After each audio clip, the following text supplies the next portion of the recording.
Kang Jinhyuk was a hunter, but not the kind who made headlines or cashed in on fame. As a lowly D rank, the most he could count on were odd jobs and scraps left behind by the big guilds. He'd long since learned the harsh truth of this world. Power decided everything, and without it, even hunters could be trampled. That's why, when a strange sound echoed from his apartment and he went to check, he froze at the sight before him, a shimmering portal, pulsing with light, leading to another world crawling with monsters. They couldn't see him, but he could step through without harm. For a man with nothing left to lose, it wasn't just strange and scary. It was a chance to level up solo in his own exclusive dungeon. Every monster and every treasure here was his to claim, and with no one else to steal the rewards, Kang Jinhyuk finally had a way to rise to the top.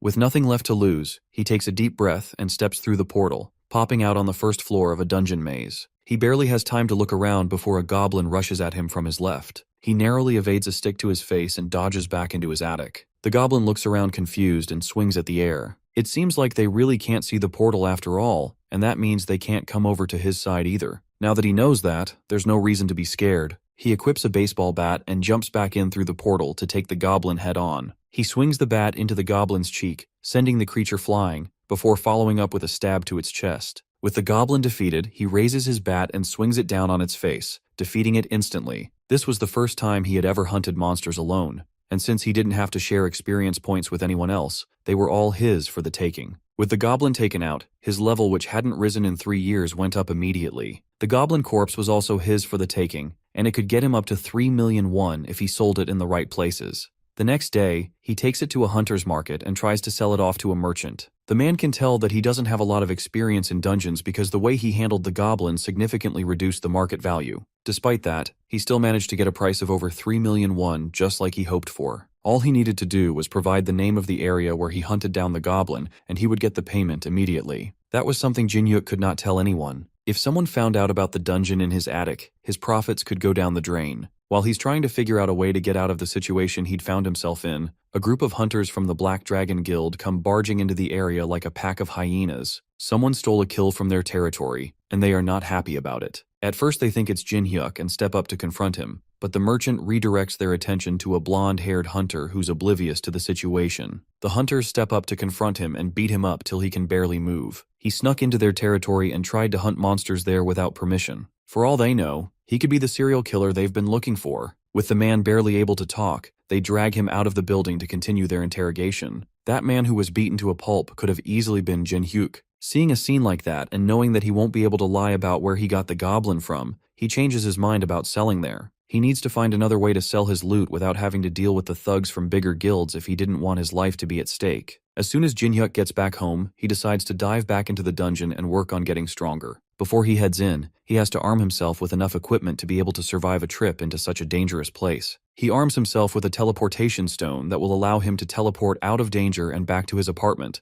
as well as a monster tracking compass that reveals any monsters around him within a 50-meter radius. Armed with that, along with his trusty baseball bat, he steps into the dungeon for a round of leveling up. He goes on a killing spree, with each taking him up by 1 level. True to its name, the Goblin Labyrinth is filled with goblins. For someone with a low level like him, this was the perfect hunting ground to use and grow stronger. After a long day of hunting, his inventory capacity is almost filled to the brim. He has just enough space for 1 more goblin, and since it's the last one, he'd prefer if it was a large one that'd bring in more money. The compass shows a goblin approaching his location, which is perfect timing. All he has to do is hide and ambush it before it sees him. He hides around the corner and waits until just the right moment before swinging his bat right at the goblin's face. Except it isn't a goblin. He just hit a remarkable short man. The man shouts at him in a strange language that he can't understand. Jinhyuk hurriedly bows to apologize, which seems to calm the man down enough. He pulls out 2 necklaces from a bag and hands one to Jinhyuk. As soon as he puts it on, he can suddenly understand what the man is saying,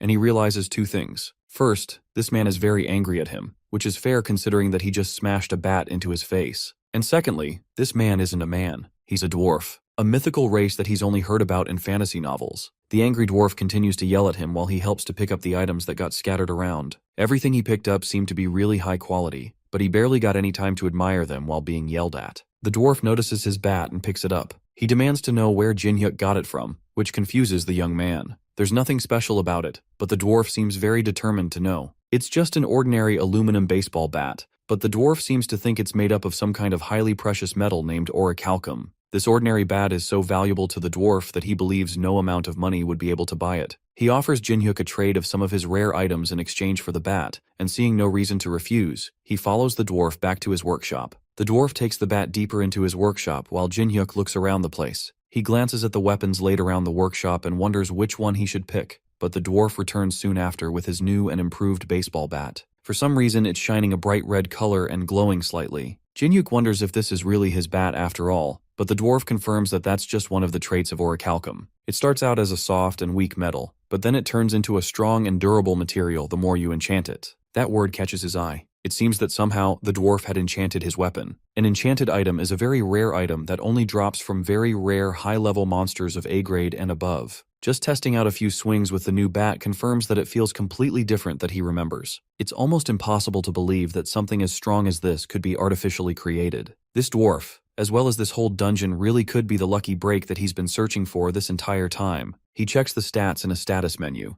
The bat is now a legendary baseball bat with S-grade durability and automatic retrieval. His once common aluminum bat has become a rare and legendary item. If he could sell the item, he would make a jackpot, but the bat is already bound to him, so he can't sell it anymore. The dwarf added the automatic retrieval enchantment to the bat, meaning that no one other than him will ever be able to use it. In the end, he can't make any money from it, but it's still a legendary item nonetheless. And even then, there are still other ways to make money. He has an inventory full of goblin corpses that he can sell for a profit. The only problem is there's nowhere to sell them without getting unwanted attention from guilds. The only other option is the Hunter Industries black market. They don't ask questions and they deal with corpses efficiently. On top of that, it's really easy to get in touch with them. They always hand out business cards to lower-level hunters who need money, which means he already has a lot of these cards to use. He heads home and uses a card to find the address of one of these black markets. The business card looks incredibly shady, but right now, he doesn't have any other choice. While he's searching around for any sign that this place exists, a man calls down to him from above. His name is Deputy Cho Hyung-il, and he invites Jin-hyuk to his office to meet their boss. He meets with Lee Jun-chul, who's a loan shark, currently disguised as a loan agent, who also trades monster corpses on the black market. They ask to inspect the corpses first before discussing payment, and Jin-hyuk brings them out to show. The two are shocked by the number of corpses Jin-hyuk brings out from his inventory. Despite the fact that Jin-hyuk is clearly just a newbie, he managed to get up to 20 goblin corpses. They are all in incredible condition too. The heads are bashed up from baseball bat injuries, but other than that, they look perfect. So perfect, in fact, that Deputy Cho can't hide how excited he is to receive them. The three men negotiate prices, but are interrupted by black market merchants running in to announce that a monster had shown up in the area. There's a rare chance that a monster's corpse can attract monsters,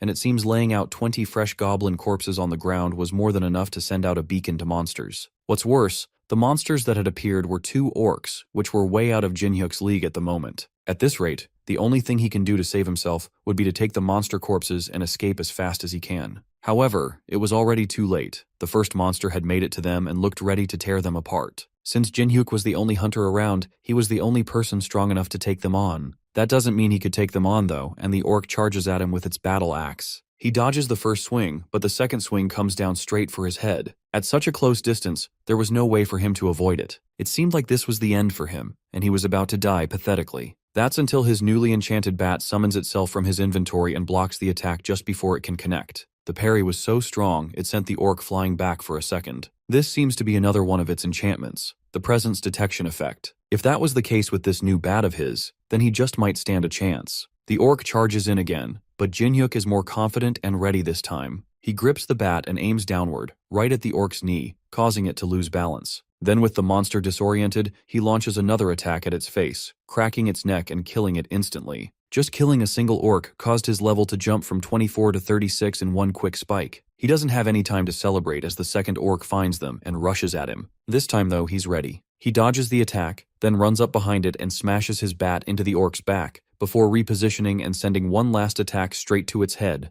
also killing it instantly. With that, he managed to easily kill two orcs in a matter of seconds. That shows just how powerful this enchanted weapon really is. Now that the commotion is over, he smugly asks the men to restart negotiations and add the corpses of the two dead orcs to their deal. That day, he went home with a chip on his shoulder. Somehow, he had managed to convince the men to give him 15% more than the market price. The amount of money in his bank account almost felt like a dream. Now that he had finally taken care of those goblin corpses, all he had to do was focus on hunting. Because he saved the black market dealer and his crew, they decided to continue doing business with him, which means that he'll never have to worry about where to sell the corpses again. That's because he probably realized that Jinhyuk isn't just a low-level thief who's selling stolen corpses. He's actually a high-level hunter that's strong enough to take down 2 orcs with little effort. But even with his enchanted bat and his newfound strength, there was no way his current equipment would let him hunt down higher-grade monsters. There was only one option left for him to upgrade, and if he plays his cards right, he might even get some equipment for free. The next day, he had bought a crate full of beer cans and alcohol for the dwarf. Since he liked aluminum so much, then this was like a gold mine to him.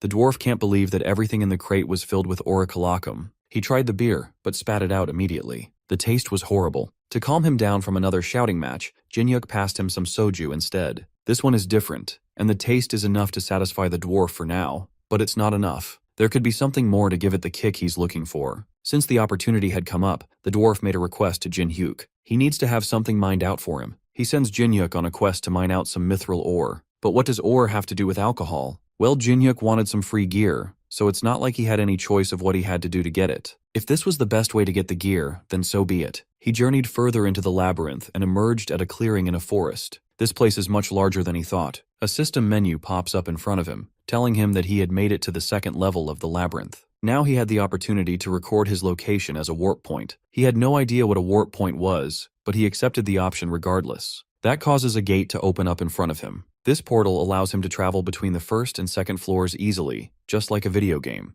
With that set up, he journeyed deeper into the labyrinth to find the mithril ore he's been sent to get. The 2nd floor was called Dogs and Skeletons, and just like the 1st floor with goblins, this floor was filled with wild monster dogs jumping out at him. These dogs were way weaker than the orcs he fought just a few days ago, meaning that they were all free experience points for him. He readies his bat and charges headfirst into a pack of dogs aiming for him. By the end of the fight, he had killed 25 orcs and gathered their corpses. Going by the market value, these corpses should net him a nice 200 million won. But he can't let the excitement of all the money get to his head. He still had a mission to mine some mithril ore. He journeys deeper into a dungeon and gets confronted by skeletons. This floor was called Dogs and Skeletons after all, and skeletons are an annoying set of monsters. Their bodies can't be sold for money, and the only way to defeat them is to break their core. That makes this fight all the more painful to sit through, especially since there are a lot of them coming at him. But with his current skills and level, there was no way he wouldn't be able to take them out. By the end of the fight, he's tired and realizes that the dwarf probably sent him here because he didn't want to have to deal with these annoying monsters himself. Still, there's one good thing to come out of this. Killing these skeletons had raised his level to 100, which means that he'll now be able to change classes. His class will be automatically chosen based on his previous actions. With how much fighting he had been doing recently, he would definitely become some sort of berserker or a warrior. Instead, the system deems him to be a cleric. He carries on and manages to gather the mithril ore that the dwarf wanted.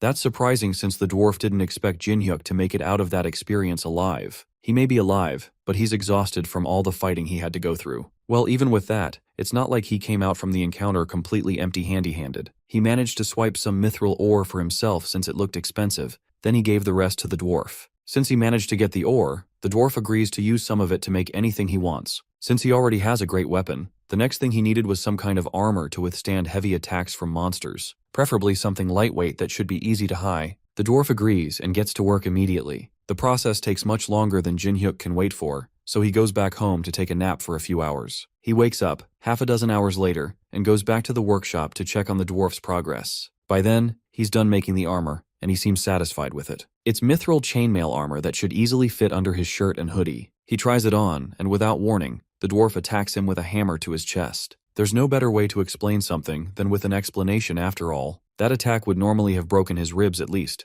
but thanks to the armor, he barely felt anything. With armor as strong as this, as well as his legendary baseball bat, his combat abilities had skyrocketed. Meeting this dwarf was definitely the stroke of luck he needed to turn his life around. That's not all he had prepared, however. Next, the dwarf brings a large barrel to give him. It's the soju he had brought earlier. Jinhyuk goes back to his apartment and tries it out for himself. The dwarf was right. Just storing the soju in a barrel made out of mithril ore turned the soju into an entirely different drink. Something this amazing gave him a great idea. He calls the black market dealer again and promises him another deal. This time he's selling kobold corpses and fine quality liquor. At another part of town, the Titan Guild have just concluded their training by some newly opened gates. They should be done, but a sudden new wave of lizard men flood through the gates. It seems like it's an anomaly gate, and 3 times more enemies pour out than they have just defeated. One of the guild members suggests calling for help from another guild, but Ndoyen, the deputy guild master, can't let his pride go by calling others for help. He urges his subordinates to hold their ground and fight. Jin-hyuk, on the other hand, is not having nearly as hard of a time. He just officially got his class registered as a cleric, and on top of that, he was promoted from D rank to C rank. Clerics are a rare class of healers, and it's well known that top guilds usually seek them out.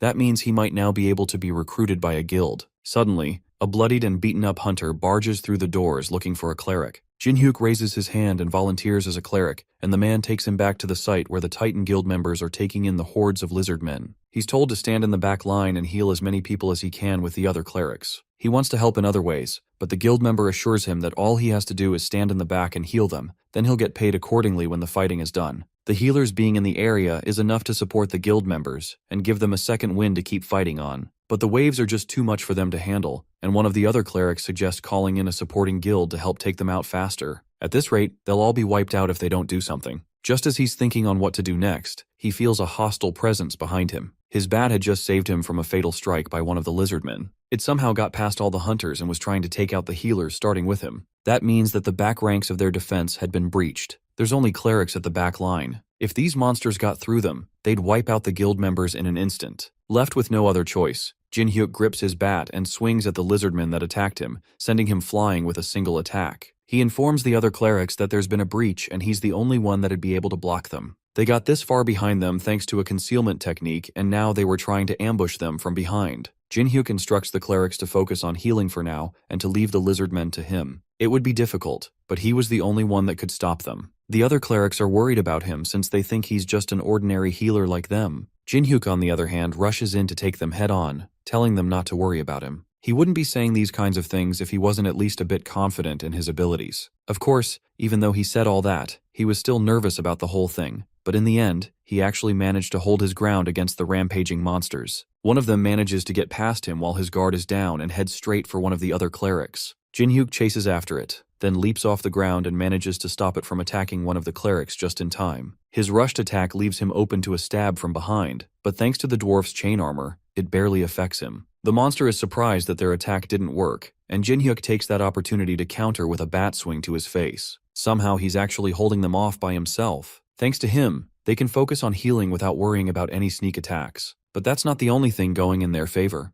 The lizard men freeze as a new fighter enters the battle. Suddenly, a strong man joins in and takes out one of the monsters with a single hit. This newcomer is Seo Sang-ho, the guild master of the Titan Guild. He acknowledges Jin-hyuk and asks if he was the one that took out all the monsters in the area. The C-rank hunter admits that he was the one who took out the monsters, but he's more confused about who this new powerful man was. The clerics are surprised that he doesn't know the S-rank hunter Sang-ho. He's so powerful that thanks to him being there, it looked like the battle was about to come to an end. With no time to waste, he rushes off to join his subordinates in battle, but not before promising to properly reward Jin-hyuk for his assistance later. Just at a glance, it's obvious to anyone including Jin-hyuk that S-rank hunters were in an entire league of their own. When he's around, he becomes the real monster in the battle. He lands right in the middle of the fight and his presence immediately lightens everyone's spirits. All except Ndoyen, who seems annoyed that the guildmaster showed up. There was nothing wrong with a fellow guild member coming in to give support, but Ndoyen's pride wouldn't let him accept that. Sang-ho immediately takes charge of the situation. He passes orders across to the fighting hunters and immediately commands the attention of everyone around him. With that done, he doesn't wait for the guild members to clear the area and launches a powerful attack on the ground, which creates a shockwave that sends all the lizard men flying. His one single strike was enough to take out a lot of them in a single stroke. In a matter of minutes, with Sang-ho's help, all the monsters are easily taken out. Now that he was sure that his guild members were safe, he takes Ndoyen by the jacket to reprimand him. What was he thinking when he decided to put his life and the lives of his subordinates at risk by taking on the monsters alone? He claims that he just wanted to protect the guild's reputation, but Sang-ho knows the truth is that Ndoyen just wanted to protect his own pride. The two have a short stare-off until one of the guild members reminds him that he needs to dismiss the clerics that helped to clear the scene. The guild master calms himself down and goes over to address the hunters and thank them personally. Especially Jin-hyuk, who is the main reason so many people made it out alive today. As a token of gratitude, he offers to allow him to enter the guild immediately without having to go through a registration process. That's something that Ndoyen cannot accept. He quickly comes in to put down Jin-hyuk as a mere D rank that only got lucky. Sang-ho, on the other hand, does not hesitate to remind him that this mere former D rank saved so many lives that would have been lost if it wasn't for his stubbornness. Then he forces Undoyan to apologize to Jinhyuk, which is already a big blow to the deputy guildmaster's pride. Even with that, Jinhyuk respectfully declines the offer. He doesn't want to be part of any guild that allows people like Undoyan to have any type of authority. That's the last straw. Undoyan rushes at him with an enhanced punch, but a defensive bat straight to his stomach is enough to stop him in his tracks. The hit is enough to knock Undoyan out cold immediately. The occasion is such a noticeable moment that it appears in a news article by the next day. The higher-ups of the Titan Guild can't stand what happened to Undoyan. Not only was he publicly embarrassed by a mere C rank, he was also demoted from his authority as a deputy guildmaster. They demand that the C rank appears before them to explain himself. Sang-ho, on the other hand, doesn't agree with that. Not only did Undoyan risk the lives of multiple guild members for the sake of his pride, he also attempted to attack someone who fought for their guild. That's more than enough reason for him to be demoted. That manages to shut down the people gathered. With nothing else to say to the men, he sends them on their way. The guildmaster's mind wanders back to the extraordinary C rank that he saw the other day. Before he grows any stronger, he has to get Kang Jinhyuk to join his guild no matter what. The man in question lounges lazily in his apartment, enjoying a drink while looking through his expenses. Since he made a lot of money from hunting, he had spent more than he usually would, which put the expenses at an absurd high. If he knew things were going to turn out this way, then he would have accepted the extra pay that the Titan Guild was offering him. At the end of the day, though, it doesn't matter since he has a much better way to earn money. After some much-needed relaxation, he heads back into the dungeon to collect more monster corpses. Hunting the same old monsters isn't enough for him anymore. Now that he had gotten stronger, he was going to need some stronger opponents. He walked deeper into the second floor than he usually would, and found himself facing off against a small army of orcs. One of them tries to attack him from behind,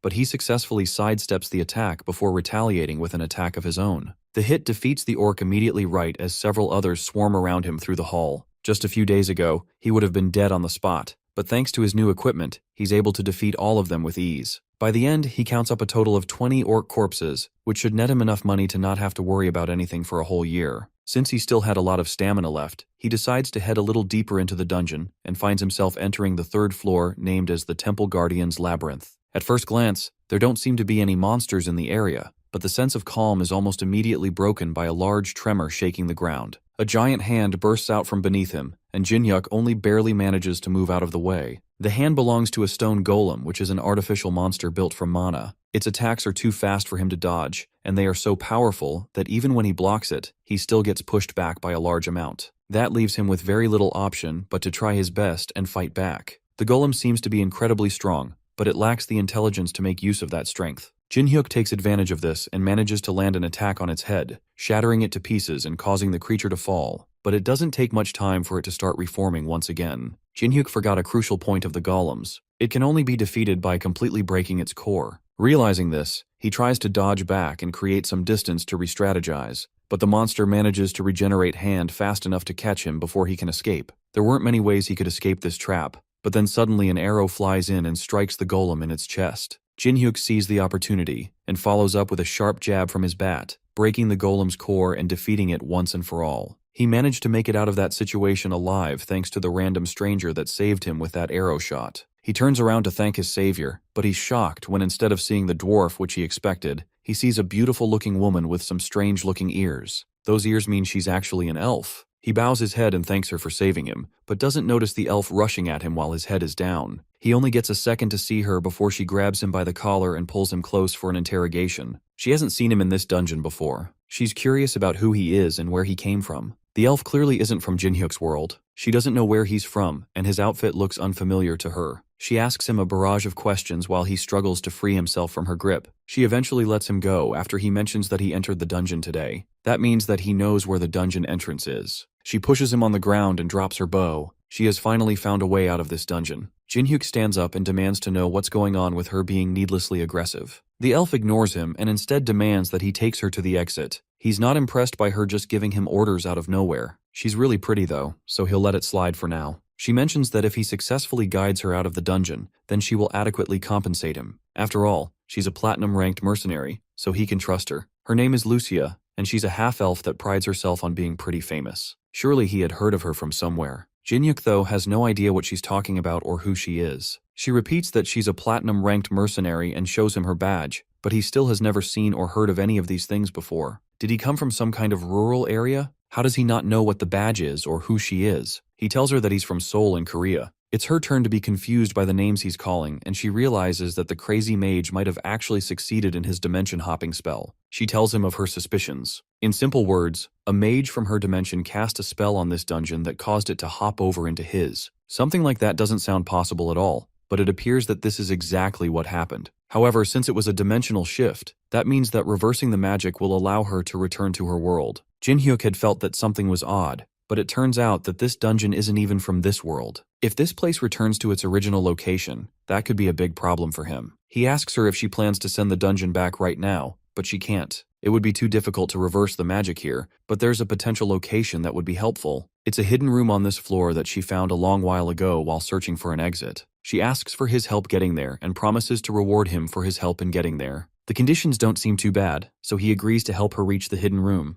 They head there and fight a few orcs on the way. Jin-hyuk notices that she's a lot stronger than he thought she'd be. That arrow she fired earlier was also no joke. Fighting her here would be a disadvantage for him. His safest bet would be to cooperate with her and continue to assess the situation. After a little more walking, they decide to rest at a safe spot. Jin-hyuk had packed some chocolates in his pockets for emergencies, and he hands her one to eat. She takes a liking to it immediately and demands for more, and after eating through his whole supply, she asks for even more. That was unfortunately the last one, and she accepts and seems satisfied enough to continue the journey. Eventually, they reach a large room that holds the boss of the dungeon. Lucia believes that there's a chance for the mage's spell to be in that room. To investigate, they'll need to take down the boss and free up the room. She tells him that he doesn't have to do much of anything. All he has to do is help her finish it off once she takes it down. They open the door, and the monster immediately lets out an angry roar before attacking. Lucia charges up an arrow and aims straight at the boss's chest. She tells Jin-hyuk to watch her closely. Then she uses a technique called Aura to increase the impact of her attack. She fires the arrow and it hits the boss head-on, knocking it onto its back immediately. Just one of her attacks was enough to bring it down, despite how huge the armored monster was. This is the technique she's going to teach him, but first, he has to finish up the monster before it gets up again. Just like with the golems, he has to aim for the core to take it out. He jumps onto the fallen creature's chest and bashes his bat right into where he believes the core should be. One hit doesn't seem to be enough to bring it down though, and a large fist rushes at him from the side. He narrowly blocks it with one of his cleric skills, the Holy Shield.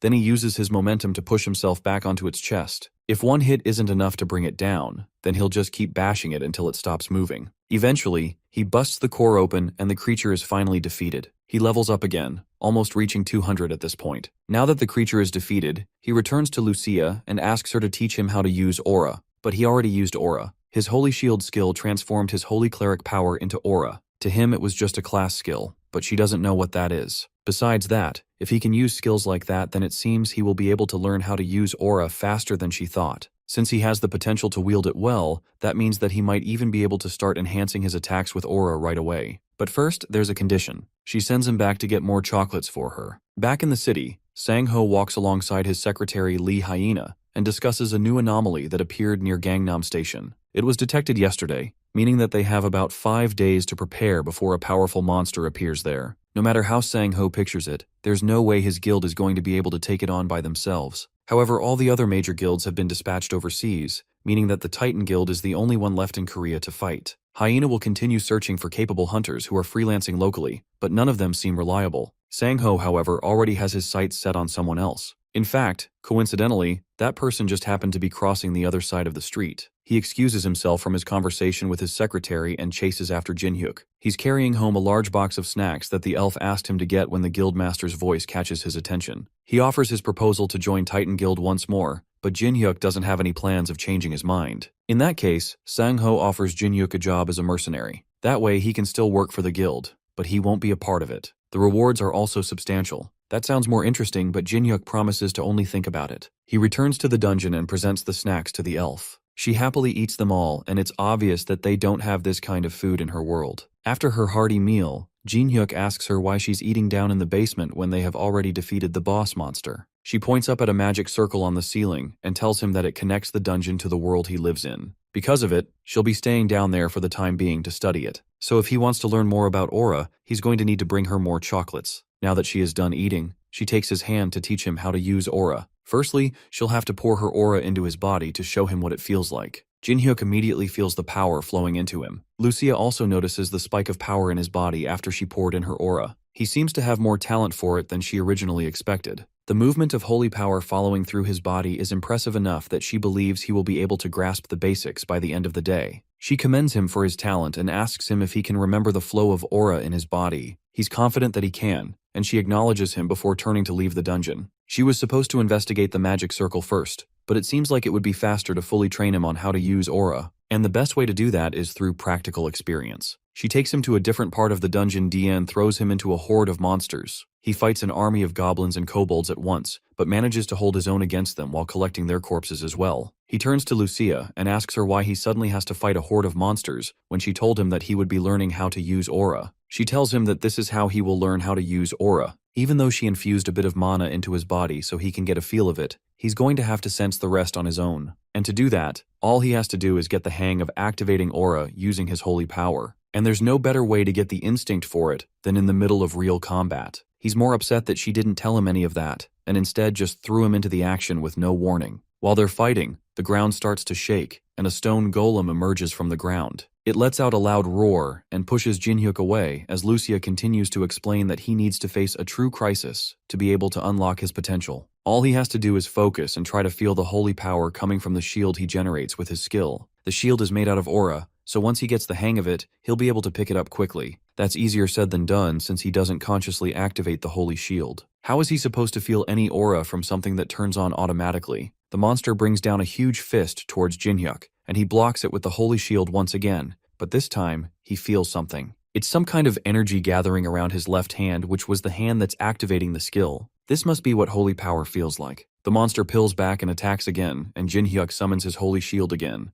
Except this time, it has a different shape than what he remembers. The sensation of summoning the shield is also different. This must be mana. The golem doesn't give him time to figure all this out and smashes down on the shield, sending Jinhyuk flying back. Lucia mocks him from her podium. She told him to get the hang of his skill, not to make foolish mistakes. He was just doing what she told him to, though. As he prepares for another attack, a status window appears in front of him. He has acquired a new skill called Holy Power Application. This skill allows him to use holy power, and to use the energy to enhance his attack and defense based on how much holy power is used. This means that there are ways to gain skills beyond getting a job change. Lucia notices him spacing out and decides to take matters into her own hands. It seems that facing a golem while learning aura was too much for him, so she offers to take care of it from there. Jinhyuk, on the other hand, quickly recovers himself and tells her to stand down. Now that he has a grasp over his new powers, he should be able to take care of everything. He charges at the golem, then leaps off the ground, narrowly dodging another stone fist aiming right at him. Then while in the air, he focuses his mana into the bat,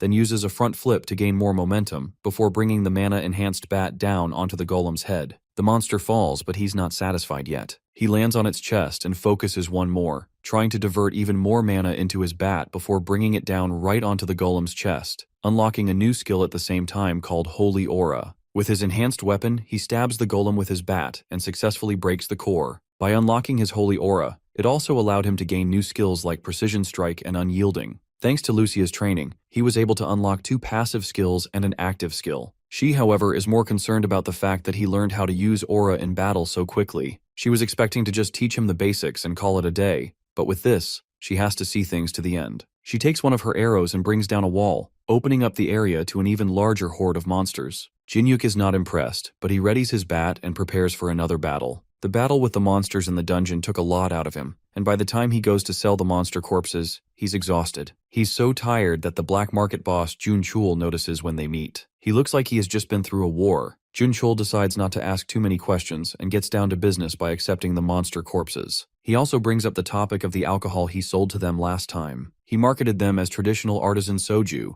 and since it went on the market, orders have been flooding in. With how popular the drink became in such a short time, he could focus on selling liquor and never have to worry about money again. With enough money to last him for the rest of his life and a small business set up already, Jinhyuk heads home to rest. His training with Lucia has left him immensely tired, and only seconds after laying down in bed, he passes out immediately. Not long after, he's woken up by the sound of a disaster alert. A loud automated voice urges everyone on the street to evacuate and get to safety. Today is already the day of the monster invasion. It seems to have come early this month. Monster invasions usually happen randomly, but there is a certain invasion that happens after a set period of 1 month. This invasion is pretty common, and usually Jinhyuk would use this opportunity to catch some low-level monsters for some loose change. This time though, he's too tired to care. The large guilds will take care of them anyway, so he shouldn't have to move a finger. At least that was the plan until a notification came in on his phone informing him that due to the urgency of the invasion, the rewards for monsters would be tripled. With triple the rewards up for grabs, Jin-hyuk can't ignore the invasion anymore. He steps out onto the street to see what if he can take some down and cash in. Meanwhile, security officials guide people and try to clear the streets while the Titan Guild battles hordes of monsters running through the city. The security line is already breaking due to the number of monsters trying to get through, and Sang-ho is running out of stamina to keep up the fight. No matter how many he takes down, more just keep popping up. The guild members are already at their limits, and even though it looks like they have the upper hand, things aren't looking too promising. The guild secretary watches the fight worriedly from behind safety. Even though it looks like everything is going well thanks to the guild master, she can tell that they're getting stretched thin. If only they had one more powerful hunter to turn the tide. Her mind wanders to a man that the guild master had found promising not too long ago. She takes her phone and calls Jin-hyuk. He's in the middle of fighting some goblins when he picks up. She offers him a chance to fight with the Titan Guild, and in return, he will get heavily compensated. He asks for 5 times the normal compensation, and she suggests that they meet at a predetermined place to discuss more. When they meet, she offers him 4 times the compensation instead, and he reluctantly agrees. With that, she gives him a device that'll keep track of how many monsters he kills, so that they can keep track of how much he did for the guild. If he makes a more than average contribution to the fight, then he will get everything he's asking for. Now that he's gotten a chance to show off his abilities and get proper payment for it, he takes off towards the fight to provide help. Hyena watches him leave reluctantly and wonders if he will live up to the expectations that Sang-ho has of him. He was once able to take down Indoyen by pure luck, but his skills are still uncertain. He arrives on the battlefield and immediately goes after a rampaging ogre which shocks the entire crowd. He manages to kill it in one quick strike, which makes everyone else think that he has to be at least an A-rank hunter. A rank is close, but Jin-hyuk believes that with his current abilities, he has to be stronger than an A rank. He takes a moment to drink a mana potion and recharge. Thanks to Lucia's intense training, he has managed to reach level 200. Normally, he wouldn't be able to face an ogre, but as long as his mana doesn't run out, he should be able to keep up with an S-rank hunter. And right now, he has over 1,500 mana potions, which means that all the monsters around him right now were nothing but money makers. Elsewhere, Indoyen takes down monsters alongside his guild members. He notices that the monsters are dramatically decreasing and turns to see a group watching someone take down monsters with ease. He checks on them himself and sees the one person he hates the most right now. He yells orders to the stunned hunters and tells them to stop daydreaming and go back to fighting monsters. Why was this guy here and who invited him? Just seeing Jin-hyuk reminds him of their last encounter and how his embarrassing moment was broadcast all over the news. That last time must have been due to lots of luck. This time, since he's alone, there'd be no problem taking him out and putting him in his place. With that in mind, he rushes towards Jin-hyuk in hopes of fixing his nasty habit of being at the worst place at the wrong time. Unluckily for him, the C-rank hunter notices him far too early and manages to counter his attack, sending Indoyen flying and knocking him out yet again. He's too busy to entertain this random crazy guy. Meanwhile, Sang-ho stares down a rampaging minotaur. His mana is almost gone and he's out of stamina.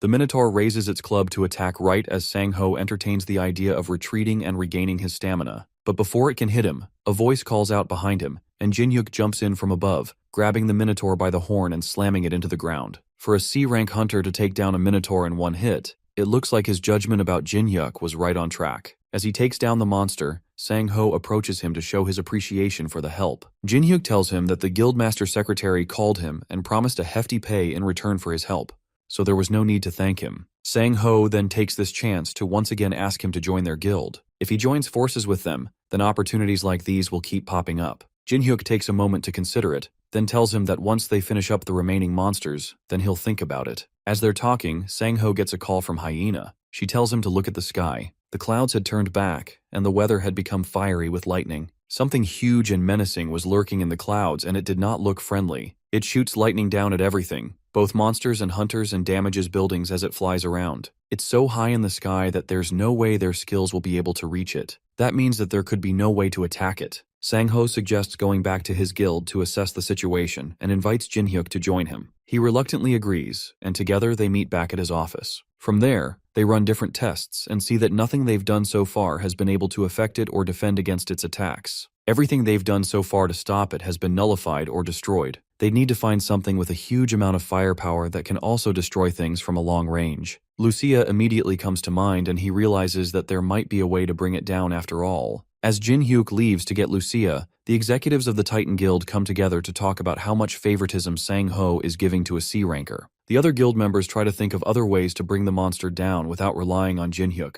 but there's just no other choice in the matter. All other methods are guaranteed to fail, so the only option left is to trust in the only hunter with an idea. They could call another guild named Gadia, which is a large guild filled with A ranks and higher mages. Unfortunately, those guys don't care about casualties, and calling them in will surely result in many deaths. The other members in the room fall silent after they realize that they really don't have any other choice but to wait. Back at the apartment, Jinhyuk comes out of the portal with Lucia. He thanks her for agreeing to help and promises her as many sweet treats from his world as she could want as a reward. Together, they head to the top of the Titan Guild headquarters, and Jinhyuk shows her the monster that's terrorizing their city. He asks her if she'll be able to take it down, and she's certain that she can. The thing is so big that she can hit it with her eyes closed. The monster is level 300, which is the highest level monster that has ever been recorded. She assures him that she can take it out, but first, she's going to need a little help. The building's roof is too fragile to handle her power, and she needs him to prepare a shield to absorb most of the impact if he doesn't want to see multiple buildings destroyed. With things properly set up, Jinhyuk calls the guild leader and asks about the potential damage to the area. Once they take down the monster, the damage to buildings will be unavoidable. Sang-ho tells him not to worry about all that, and to only focus on bringing down the monster. With that settled, Jinhyuk prepares a shield while Lucia charges up 2 arrows to take down the beast. She aims carefully, then releases the shots, which causes a massive shockwave that pushes Jinhyuk back even with the shield. The 2 shots race through the sky towards the monster, and in just a second, they land a direct hit on the beast, taking it out in one shot. The damage is so massive that half its body is disintegrated from the impact. The Titan Guild watches from the ground, amazed that he managed to pull it off so easily. Hunter Kang Jinhyuk just continues to amaze people. The whiplash from Lucia's attack was enough to leave smoking trail marks on the building's helipad. It may not have been the time to hold back, but this was way too much. Lucia, on the other hand, is more disappointed that the monster was so weak. It wasn't like that at all. It's more like Lucia is just way too strong for any monster that pops up in this world. Regardless, the job is done and it's time for her to head back. She passes him the tracker that keeps track of his points, and the reading was a massive 240 points. With that, she turns to leave, but not before leaving him with a warning not to place too much trust on other people. When there's a lot at stake, people's minds tend to cloud with the hope of money. It would be better to not allow himself to be deceived like she has been on her many adventures. Jinhyuk assures her that he'll be fine.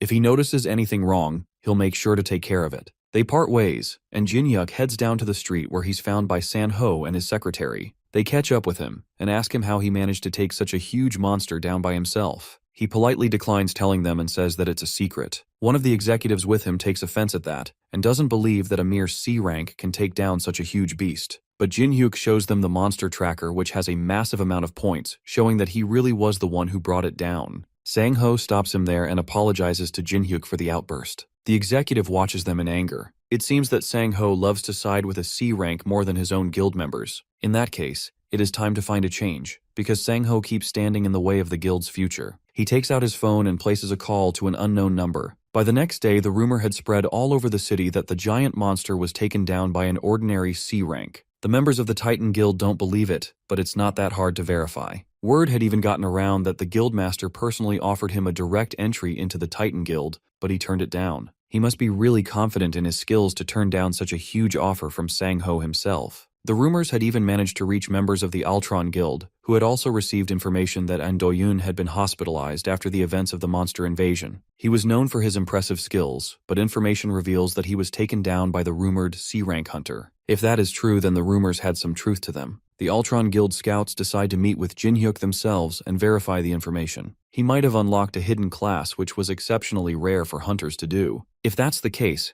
they had to recruit him into their guild first before another guild took him, or they would eliminate him. Jinhyuk, on the other hand, slept soundly after the battle. He had used up all of his stamina during the fight and passed out as soon as he got the chance. He woke up after 2 days of dead sleep and realized that this was the backlash from overusing his stamina. He walks out into his living room and finds that Lucia had made a huge mess with all the snacks that he bought her. She had managed to eat everything in just 2 days. She had no choice though, since there was no food left in the fridge, and all he had available to eat were those snacks. She also couldn't go back to the dungeon since he hadn't opened the portal for her. That confuses Jinhyuk since he has never needed to open it before. It's always open as far as he knows. He goes to his attic to show her that the portal was open even right then. That didn't make sense to her since just a moment ago, there was nothing there. She tells him to step away from the door, then reopens it, and sure enough, there's nothing there now that he has stepped back. Jinhyuk has no idea what's going on since he has only ever seen the dungeon open. Lucia has a theory that the dungeon reacts to only him, meaning that wherever he goes, the dungeon follows. It seems like the dungeon is imprinted directly on him, which means that there was a chance the dungeon could have fallen directly on his head. Luckily, it was a failed spell. He decides not to think about that and instead orders some food for the both of them. She wonders how he even found his way back to the house after they defeated the monster. She placed a recognition suppression spell on it, which should have made it impossible to find. Jin-hyuk asks her why she would place something like that on his house. She explains that while he was sleeping, some strange people kept coming by. They were from some guild named Altron and Guardian, and they were so annoying that she made it so they could never come at all. Jin-hyuk is confused as to why those large guilds would be looking for him, so he pulls out his phone to find out just what had happened while he was asleep. The first headline he sees catches his attention immediately. News of him defeating the new giant monster had spread around the internet. There was even a video circulating around that clearly showed him fighting along with the Titan Guild. It seems that he became famous overnight. This is going to be a problem. It seems like he got too greedy, and taking advantage of Lucia's power had put him under a spotlight. The hunter industry is territorial, and whenever they see a strong competitor, they try to take them out as soon as possible. He decides not to dwell on the past. With Lucia done eating, they head back into the dungeon to take their loot to the dwarf. Thanks to Lucia's powerful shot, the body was too weak to use and they were only able to recover the head. The old man is frustrated at the elf for overdoing it and ruining valuable material. It seems like he and Lucia have a natural hatred towards each other. Jin-hyuk cuts in during their argument and asks the dwarf if he can make something out of the corpse. He takes a moment and digs something out of the head. It's the organ that allowed it to produce lightning. With that, he can enchant the baseball bat to produce lightning as well. Jin-hyuk asks him how he'd like to be paid, but all he wants is for the elf to get out of his workshop. Lucia starts shaking with anger, and Jin-hyuk has to calm her down with promises of more sweets. After just barely stopping her from shooting a hole straight through the dwarf's head, he heads back into the city to buy her promised sweets. On his way back home, he senses something in an alleyway. It seems like someone is tracking him. He drops his groceries behind a wall and calls out to the creep following him. A voice answers back, surprised that Jin-hyuk noticed him at all. Suddenly, a figure appears out of nowhere and rushes at him with a swing of a sword. Jin-hyuk just barely manages to block the attack with his bat. The newcomer is surprised that Jin-hyuk could even see him at all. This confirms that the rumors were true. Jin-hyuk really is more than just an ordinary C rank. Jin-hyuk pushes him back, then leaps at him with another attack from his bat. Since he doesn't want to reveal who he is, then he's just going to have to get beat up till he feels like talking. Since the attacker can't fight head-on, he uses a skill to turn himself invisible again, deciding to change tactics. Jin-hyuk can just faintly feel his presence, but he can't see him. The slight sense he has is just enough to tell when he's going to attack, though. He manages to dodge and block most of the attacks that are thrown at him, but at this rate, things won't go well for him for much longer. If he had his usual bat, he could track him more easily, but the old dwarf is working on it, meaning he had to switch to a regular aluminum bat instead. He can't stay here for much longer. With no other means of fighting, Jin-hyuk makes a run for it, but not before the hooded attacker attaches a tracking device to his shirt. Jin-hyuk makes his way to a crowded area to hide, but the attacker's tracking device allows him to continue monitoring wherever he goes. The trail leads to a bathroom in a department store, and he follows it in, camouflaging himself in the meantime. He stops in front of the stall that the tracker led him to and kicks it open, prepared to attack, except there's nothing there but the tracker stuck to the wall. It was a trap. He realized that much too late as Jin-hyuk rushes behind him with his bat-raised tie swing. In this confined space, disappearing won't save him. He just barely evades the attack and counters with a knife swing to Jin-hyuk's face. That is easily dodged, and the hunter grabs the attacker's hand before slamming him into the ground. With nowhere left to run and the wind knocked out of him, Jin-hyuk raises his bat and prepares to swing one last time, and prepares to smash his head in if he doesn't tell Spill who sent him on this chase. Meanwhile, outside, a boy wants to use the toilets. There's a sign forbidding entry, but he just can't hold it anymore. His dad reluctantly lets him run right as the assassin is about to confess. That's all the opportunity that he needs. The assassin charges up a fireball and sends it straight at Jin-hyuk and the child, forcing him to put up a shield and save them both. The assassin uses the smoke as an escape to run while he still can. The higher-ups only told him to get some information from him. He didn't expect things to be this troublesome. As he tries to run, an object stabs right through his chest, killing him instantly. Jin-hyuk stands behind him trying to catch his breath. It seems like he used too much force and accidentally killed him. As he's lamenting the situation, a status window pops up in front of him. It acknowledges the murder but labels it as self-defense. Because of this, the villain trait will not be given, and instead, a hidden job change has become available. After the nasty restroom scuffle with the mysterious criminal, Kang Jin-hyuk found himself posted up outside the crime scene, still reeling from what happened. As far as he knew, when a hunter kills a person, they should receive the infamous title of villain. Furthermore, clerics like him would suffer a penalty wherein their skills are sealed. He really thought it was over for him. Without his cleric job, his combat strength would be significantly diminished. But killing that bastard surprisingly triggered a class change. Two detectives approached the shaken young man to get his statement as to what happened in the restroom. The lead detective, Jo Kyung-yeon, from the Hunter Affairs Division, showed his badge and politely asked for Jin Hyok's cooperation on the sensitive matter. They identified the magician hunter who attacked the young man. Jin Hyok gave the detectives the truth. When the magician found himself in danger, he used magic with the intent to kill. He used fire magic with full awareness that a child would get caught in the blast. Jin Hyok worries that the child might be hurt in any way, but the detectives assured him that the kid only got minor burns, nothing serious. The kid and his father even extended their heartfelt thanks to Jin Hyok for coming in clutch. He was just relieved that the kid didn't sustain a major injury. The detectives acknowledged that the kid remained unharmed thanks to Jin Hyok's quick and proper response. Thanks to his valiant efforts to neutralize a criminal, there should not be any issue with the case being legally recognized as self-defense. He could even return home right after the investigation wrap-up. To be honest, Jin Hyok was expecting more trouble, but thankfully, the authorities were reasonable. Detective Jo inferred that the young man's prior actions played a part, and the laws applied to hunters have always been a little different. But there was another reason why they were being light on the young man. It was the fact that he did not receive the villain title even after killing someone. The said title only appears when someone deliberately commits murder. It does not rear its ugly head when the killing is done in self-defense. It's an open secret to hunters at this point. If Jin Hyok could keep what he heard to himself, there wouldn't be any need to be hassled by a legal trial. If he does choose to reveal any information regarding the incident to others, it would put the whole Hunter Affairs Division in a difficult position. Naturally, Jin Hyok knew to keep his mouth shut. However, from the division's perspective, trust can only go so far, and it carries some risks. Just to be sure, Detective Jo handed the young man a recorder just for safety measures. From now on, he would be required to keep the device on him at all times.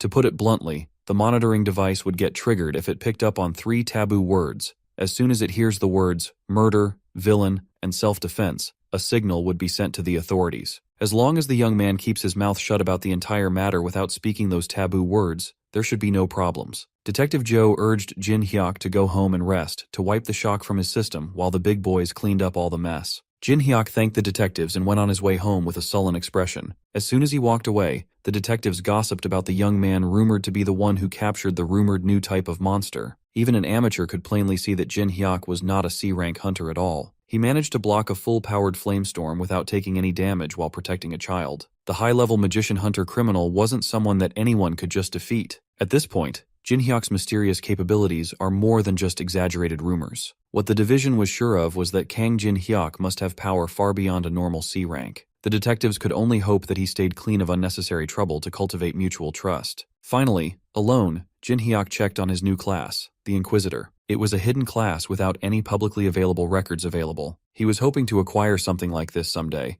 but he didn't expect to get it so soon. Rather than drooling over the skill descriptions boringly, he would rather test his new class out through actual combat. He let a goblin get close enough to take a swing against him. He was practicing the skill that replaced his healing capabilities and turned it into something called hard skin. With this specialized skin, damage taken from enemy attacks would be greatly reduced. He also got a new status resistance skill, making him less susceptible to poison, sleep, stun, and many more status effects. Pleased by his haul, Jin Hyok raised his fist against the goblin in front of him. Now he understands why people use the term transformation. While his existing skill effects remain, they have changed to be more self-focused instead of supportive. He can no longer use the Holy Aura, but he gained access to the Fighting Spirit skill, making his aura more suitable for combat. Going up against goblins with his bare fists just got a whole lot easier. As for his Holy Shield skill, it was replaced by the Defense Charge skill, allowing him to charge forward with unstoppable momentum and impenetrable defense. Mowing down hordes of goblins with just his body was a cakewalk. He basically got a protective skill, a charge that increases defense and resistance to every status effect there is. Turning into an Inquisitor had made him a full-on combat tank. After he finished testing out his new combat prowess, he turned his attention to his other new skills. He gained a discernment skill that quantifies karma, giving him a numerical value of a person's morality. Jin Hyok took out his smartphone and opened the front camera to see that the number 64 was displayed on top of his head. It's still a mystery how valuable this skill can be. He had no frame of reference to what constitutes high karma, so he wasn't sure if 64 was good or bad.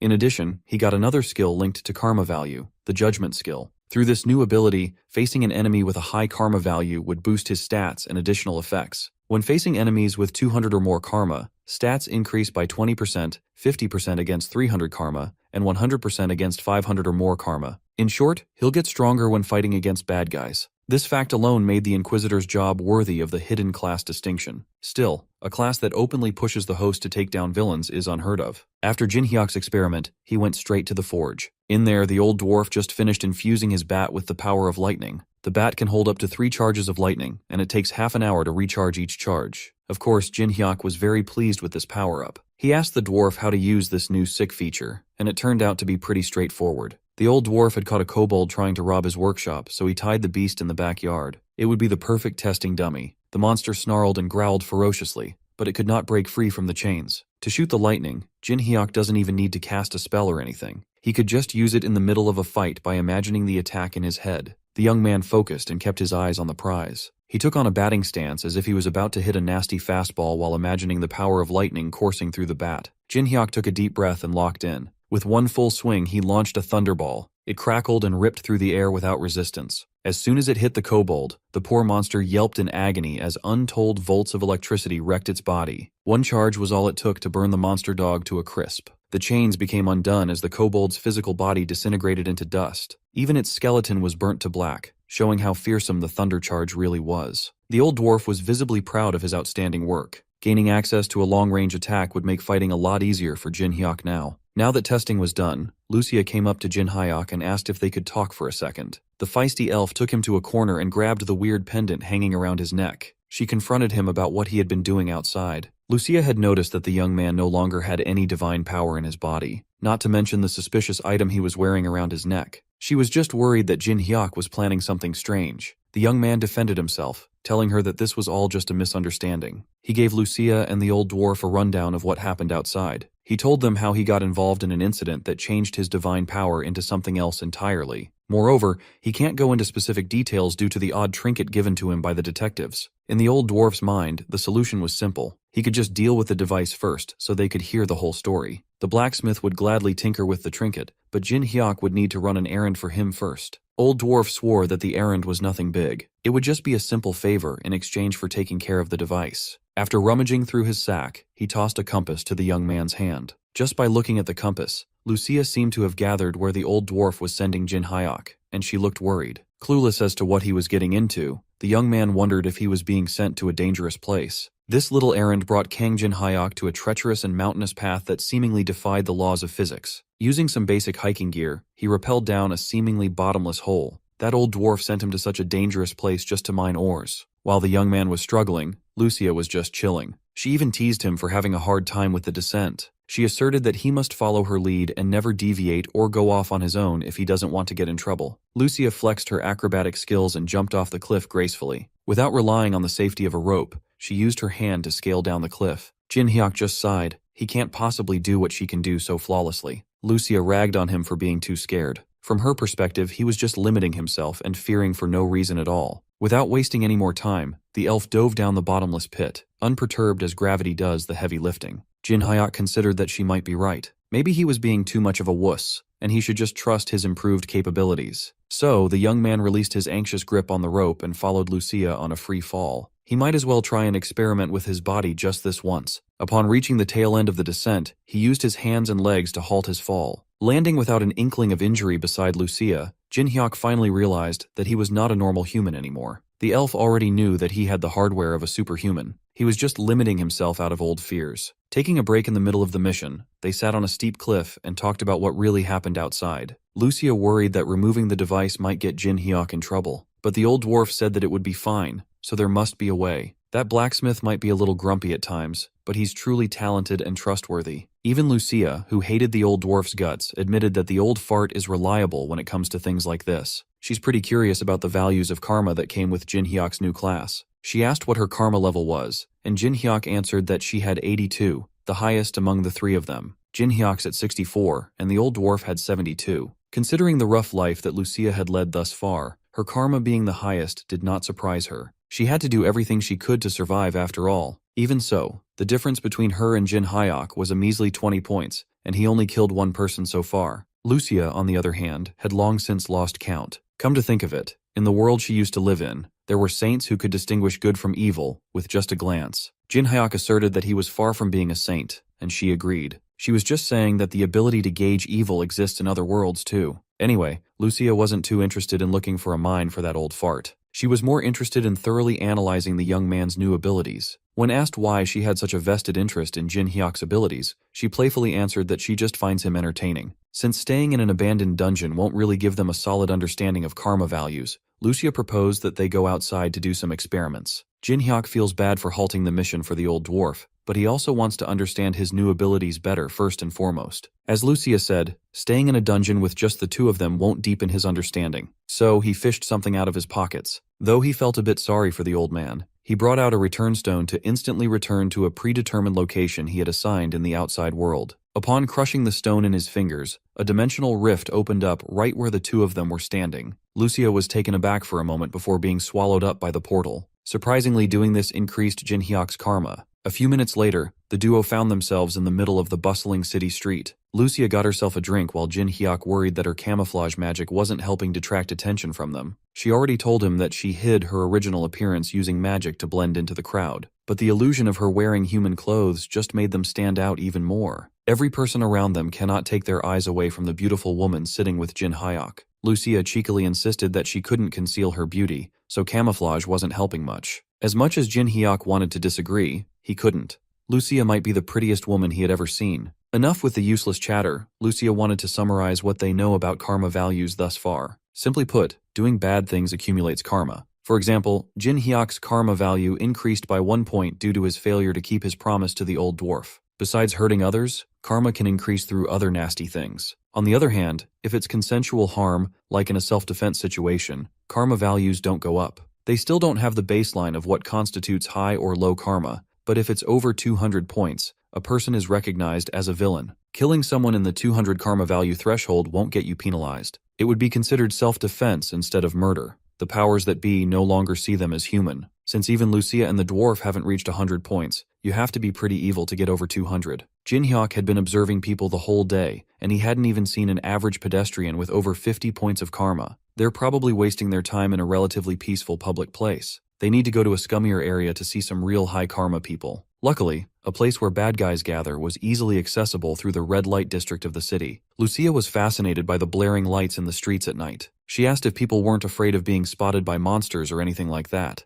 Jin Hyuk patiently explained that, unlike in her world, monsters don't wander around Earth normally. As an elf, she found the air of the red light district awful, but at least they had pretty lights. Every world has its own bright sides, after all. As they were walking in the seedy streets, a shady barman approached the two and complimented Lucia's beauty. The man asserted that their bar was having an event, and beautiful ladies could enjoy up to 5 cocktails for free. Lucia simply shoved the man out of the way and continued walking. Before she could get far, Jin Hyuk grabbed her by the shoulder and told her to wait up. The young man insisted that they should stay a while and enjoy those free drinks. The barman lit up and escorted them into the establishment as he swore to give Lucia the best service there is. After walking all day and only seeing normal people with normal karmic values, Jin Hyuk finally found what he was looking for. He finally spotted the barman, a villain scum with 300 karma hanging on top of his head. The duo sat at the bar and enjoyed the liquor served in front of them. The cocktail had a sweet flavor to it, so Lucia liked the drink very much. Meanwhile, the barman was quietly snickering to himself. He just gave those two a poison-laced drink that paralyzes a target with a single drop. Seeing that the fast-acting poison had seemingly taken effect, the barman signaled a group of thugs he had on standby. The thugs aimed to deal with Jin Hyuk first, but as soon as they got close, the young man asked if they were sure about that plan.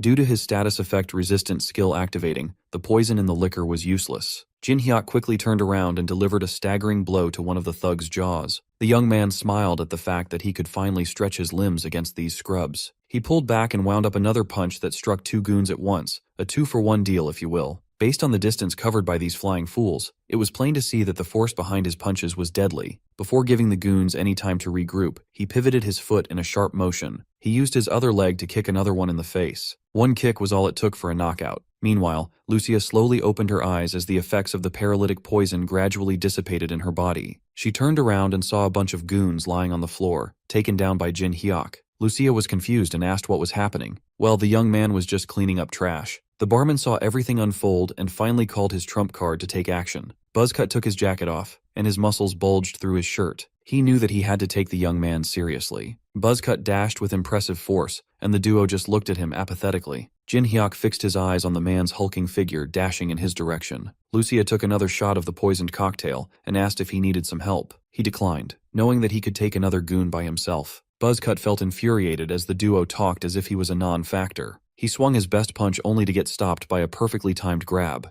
No matter how hard he tried to push or move around, he could not make Jin Hyuk budge while holding his fist. That meant that the strange young man must be a hunter. Buzzcut looks and fights like a seasoned hunter too. If that was the case, he should be out there hunting monsters instead of playing with gangsters in a seedy bar. Mr. Buzzcut was not expecting to go up against someone like Jin Hyuk in this little operation of theirs. Knowing that he was no match against the young man, he was already mapping out how he could get out of this dicey situation. That's when our boy tilted his grip ever so slightly and broke the man's fist mercilessly. Buzzcut screamed in agony as he felt multiple bones crack and break at the same time. But Jin Hyuk wasn't done yet. To shut Buzzcut up, he launched a punch squarely into the guy's mouth. Buzzcut flew like a loose kite, his momentum being halted by the bar chairs lined up behind him. With every goon taken care of, the only scum remaining was the frightened barman. Jin Hyuk ran like a wild beast and placed the villain in a chokehold, almost crushing his windpipe with relentless intensity. He lifted the barman, cutting off oxygen while he started his interrogation. Of course, it would not be an effective interrogation if he didn't deliver a few hits first. Jin Hyuk indiscriminately painted the bar walls with the villain's blood. By the time he was satisfied with all the punches, the young man's fists were tainted with the barman's blood. He really did a number on the villain's face, making it almost unrecognizable. Jin Hyuk started the interrogation.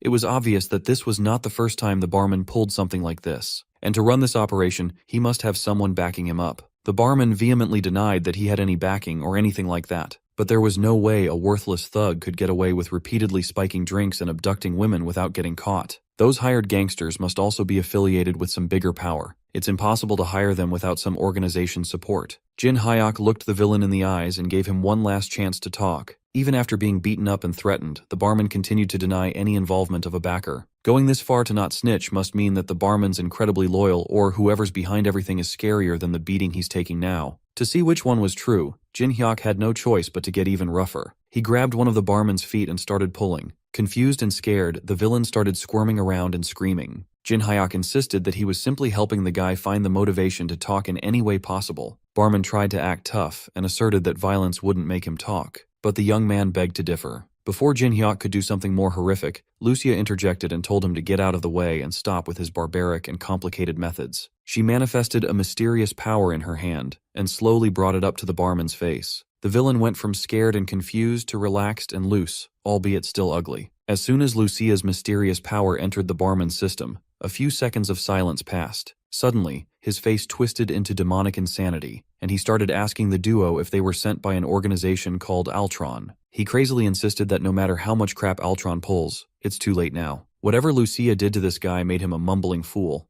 Well, she just made it easier for the barman to confess. She wasn't expecting him to go insane and spill like crazy, though. The barman continued that Altron was insignificant, because his tyrant guild would massacre every last one of their enemies. Just like that, the duo found the power backing this horrible operation, the Tyrant Guild. It looks like this situation is bigger than Jin Hyuk initially thought. He asked the crazed barman what made him confident that Tyrant would be able to massacre their enemies. The drooling bastard simply answered that they had Alon's elixir. This answer just confused the young man even more. He didn't know what the barman was talking about. A few minutes later, the police arrived to check the incident out while Jin Hyuk and Lucia dipped out of there. The two of them unexpectedly uncovered a massive conspiracy that goes all the way to the top, with a major guild secretly at the helm. Lucia explained that Alon's elixir is a drug that doubles the user's stats, making it requires countless young women as sacrifices. She never thought that a guild from Earth would be capable of creating something so sinister. She could not believe that a bunch of crazy people were actually trying to create the drug. Alon's elixir existed in her world too. They called it the Queen's Tear. One of Lucia's close friends was sacrificed as fertilizer for that elixir when they were younger. Years later, right after she reached platinum rank, Lucia went on a rampage and personally wiped out the organization behind the drug's production.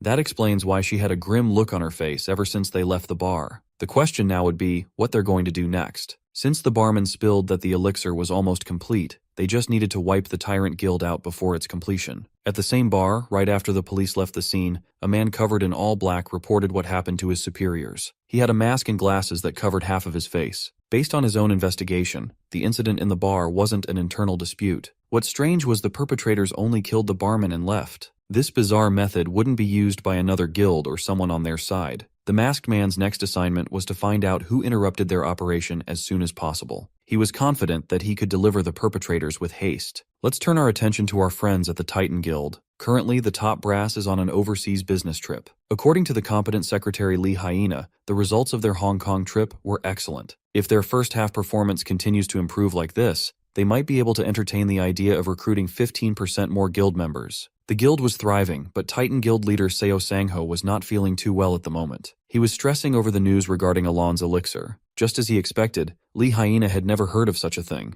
The association has been trying hard to conceal its existence from the world. It would be tough for Lee Hyena to return to Korea at the moment, as she still has some guild business overseas to attend to. Since that was the case, Sangho would have to act on his own for now. He tasked Secretary Lee Hyena to issue an urgent order to the entire guild immediately. As of now, the Titan Guild will be declaring a full-on hostile relationship with the Tyrant Guild. A war is upon everyone. Surprised by such a drastic decision, Lee Hyena asked for more information before they thrust the entire guild into the middle of a major conflict. All Sangho said was that failing to prepare now would only lead to even greater chaos in the future. If the information he received turns out to be true, it would be too late once chaos descends. Lee Hyena demanded what kind of information the leader had just received to act this unhinged. Sangho knew as well as anyone that this order was a declaration of war against an entity as big as their guild. He also assured his secretary that the Ultron Guild and even the government would be on their side when the time came. Even so, war carries enormous risks for everyone involved. Lee Hyena suggested that they at least consult their guild executives to make a more cautious and reasonable decision, but Sangho had already made up his mind. His thoughts have never been clearer, and he has no time for nonsense meetings.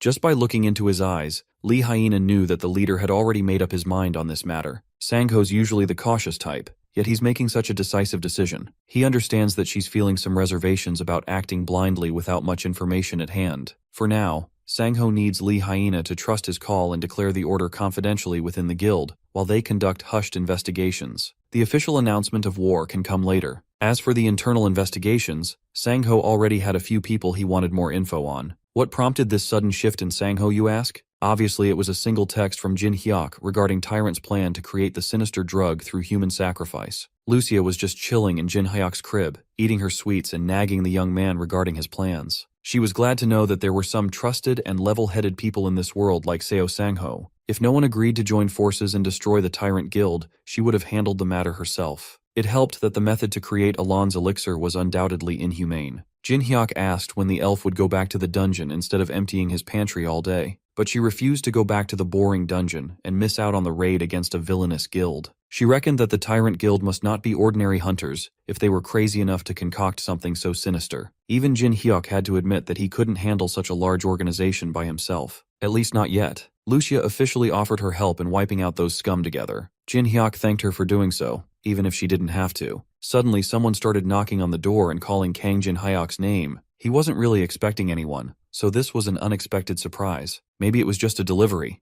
Perhaps it was something more. Maybe it was the masked man sent to investigate what happened in the bar. He had a magical compass that could track people through blood. He used the barman's blood to track down the traces left on Jin Hyuk's body. From the bar, he didn't even need a car to traverse the rich cityscape flawlessly. Using the roofs of every building on the way, the masked man started his hunt. Finally, he landed in front of an apartment building after pinpointing the blood's direction. He stared at the humble home and could not help but feel a little odd. For a second, he thought the house looked a bit hazy, but he just chucked it up to his imagination. He also recognized the address as the house of the hunter who dealt with the Leviathan a few days ago, which could mean that the two incidents might be somewhat related. But it doesn't really matter to the masked man. He was tasked with a job, and he'll do it. Suddenly, he manifested a thick needle emanating a sinister aura from out of thin air. He plans to catch and ask his target a few things. Jin Hyuk walked to the doorway and asked who was on the other side. As expected, the masked man told him that he had a late delivery due to an accident. The young man wasn't dumb. There's no way that a delivery would arrive in the late hours of the night. Besides, there's still a recognition suppression spell cast around the house, making it virtually impossible to find his home. If someone overcame that powerful spell to come here and pretend to be a delivery person,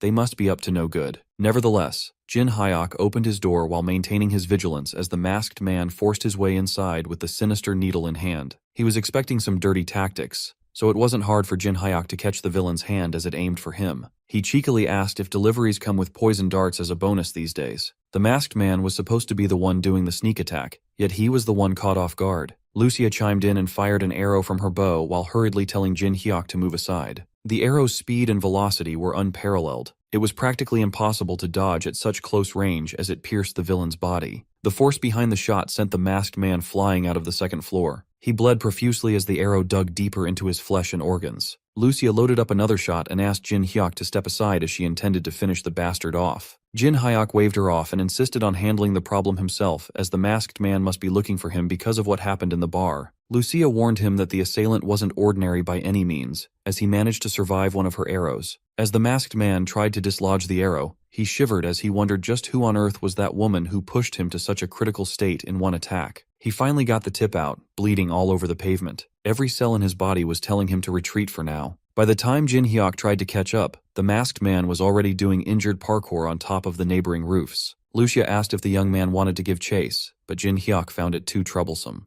The bastard would just come after him again anyway. They could just hash it out at a later time. What's more important was the masked man's karma value. He had over 900 on top of his head. That means he's someone who kills like it's nothing. Jin Hyuk was itching to go up against a real villain, so this worked out perfectly. He was even thinking of using the masked man somehow in some way. The next day came, and Jin Hyuk and Lucia were escorted by a guild car to the mountains. The driver pulled over and pointed out the remote investigation site. They were brought here under guild leader Sang-ho's personal instructions, but it's no secret that there are still a lot of people in the Titan Guild who aren't fond of Jin Hyuk. Looking at the troops gathered at the foot of the investigation site, the young man assessed that half of them were A-rank hunters, or higher, an elite group through and through. As for the guy at the helm, it was the asshole who tried to pick a fight with Jin Hyuk back then. It looks like Executive Han Yong-seok will be taking the lead on this operation. Right from the get-go, Jin Hyuk could already sense a bad feeling that this mission was about to get annoying really fast. The executive formally introduced himself as the head of the operation. Much to Jin Hyuk's surprise, the bastard brought up the fact that they met one another during the last airstrike. The young commented on the executive's changed personality, as he seemed much more amicable and kinder today compared to before. Yong-seok cleared his throat and awkwardly apologized for his behavior from that time. He just got a little too excited in his efforts for the guild, so he wanted to take this opportunity to say sorry about their first encounter in hopes that it won't affect today's operation.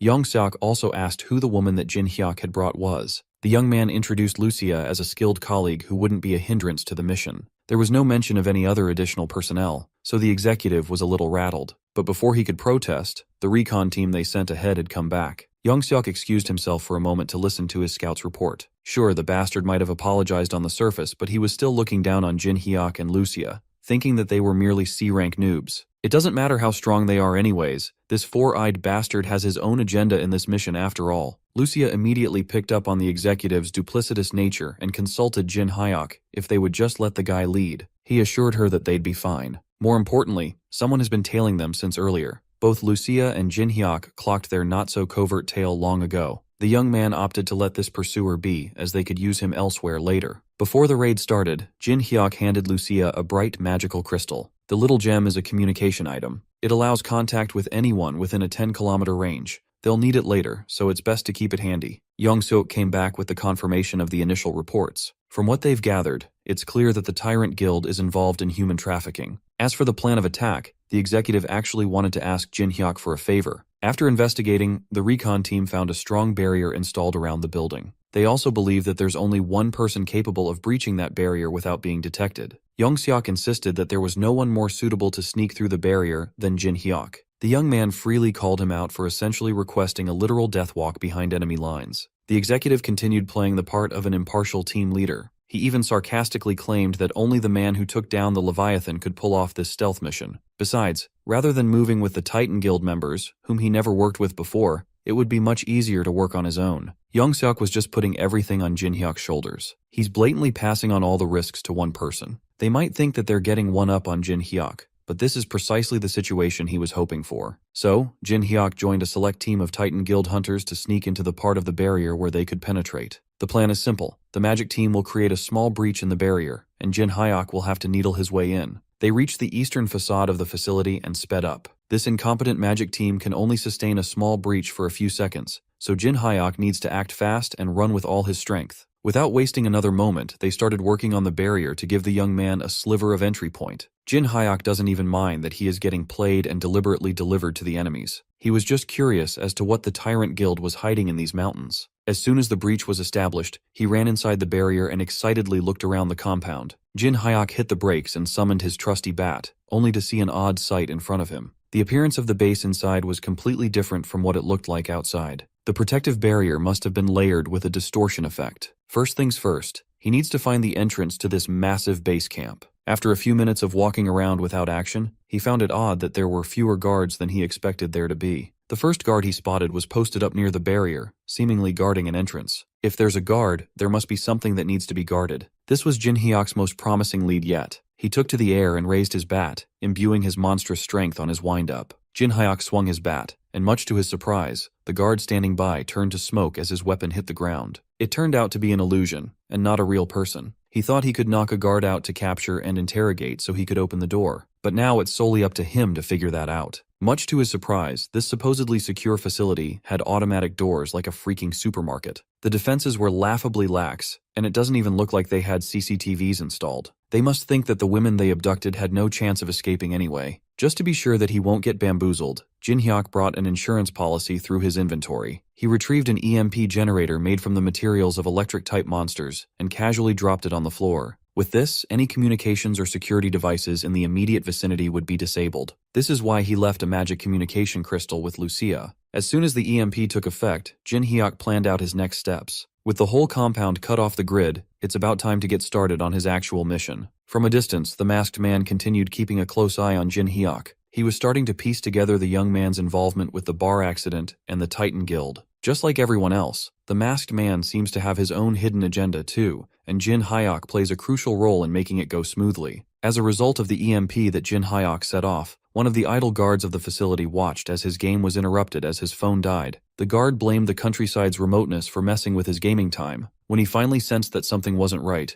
a red bat was already bashing the side of his face without mercy. Jin Hyuk didn't even swing. He actually threw his weapon and stabbed that bastard with the blunt tip of his baseball bat. After making sure that the guard was out of commission, he used auto-recovery to call his bat back. Jin Hyuk finally found someone made of flesh and blood to beat up. The guard's blood splattered to a nearby wall as he hit the smooth concrete floor with a thud. This dude he just killed wasn't a hunter. He was just an ordinary guy, but he had a whopping 800 karma hanging over his head. This place is undoubtedly full of vile, inhuman trash. Now Jin Hyuk can wipe out everyone involved in this operation without hesitation. Upon entering the locked gate, he was greeted by a long hall of prison doors. This must be the place where they've been keeping all the abducted women. The living conditions in each cell were abysmal. They were chained up like animals waiting for their turn to be used as fertilizer for that damned elixir. Jin Hyuk's thoughts was interrupted by a man's voice asking who he was. One of the cells in this prison row was different than the rest. Instead of a woman, a dude was imprisoned in one of them. Jin Hyuk also recognized the uniform that the man was wearing. The uniform of the Tyrant Guild itself. Mr. Prisoner warned the young man to run away before it was too late, as everyone in this facility had already gone insane. Outside, the scummy team leader looked at his watch and timed Jin Hyuk's infiltration. It's been a while since the young man went in, and things are still quiet. Maybe it's time for the main force to move too. Young-sok ordered his men to push and go on standby near the facility, ready to go in if anything unusual happened. As soon as he gave the go signal, the Titans rushed forward like a flock of flies with their black jackets. Lucia just stood there, unmoving and nonchalant. Young-sok can't figure out what her deal was. Finally, the four-eyed bastard joined his men to stand by while Jin Hyuk did all the work inside. Lucia wonders if it's time for her to do her part too. Before the mission started, Jin Hyuk swore to deal with the situation inside the building on his lonesome. Her job would be to keep a close watch on the Titans outside. They still don't know what Hang Young-sok might try to pull, so Lucia has to be vigilant. The young man warned her not to get too involved, but that's never been her style. Back inside the facility, Mr. Prisoner introduced himself as Young Dae-yoon. Jin Hyuk asked the dude why a Tyrant Guild member like him would be in such a sorry state. Dae-yoon confessed that he was imprisoned for trying to kill Elan herself. Right now, they're just keeping him alive for his expertise in illusion skills. That distortion effect on the protective barrier and the fake guard must be his doing. Jin Hyuk was curious why this guy would try to flush his guild's research down the toilet. It was simple, really. Dae-yoon just couldn't stomach seeing his colleagues throw women to monsters as bait. He reached his limit and tried to take Elan down once and for all, only to get caught and imprisoned. Jin Hyuk was pleasantly surprised to see a reasonable Tyrant Guild member like this guy.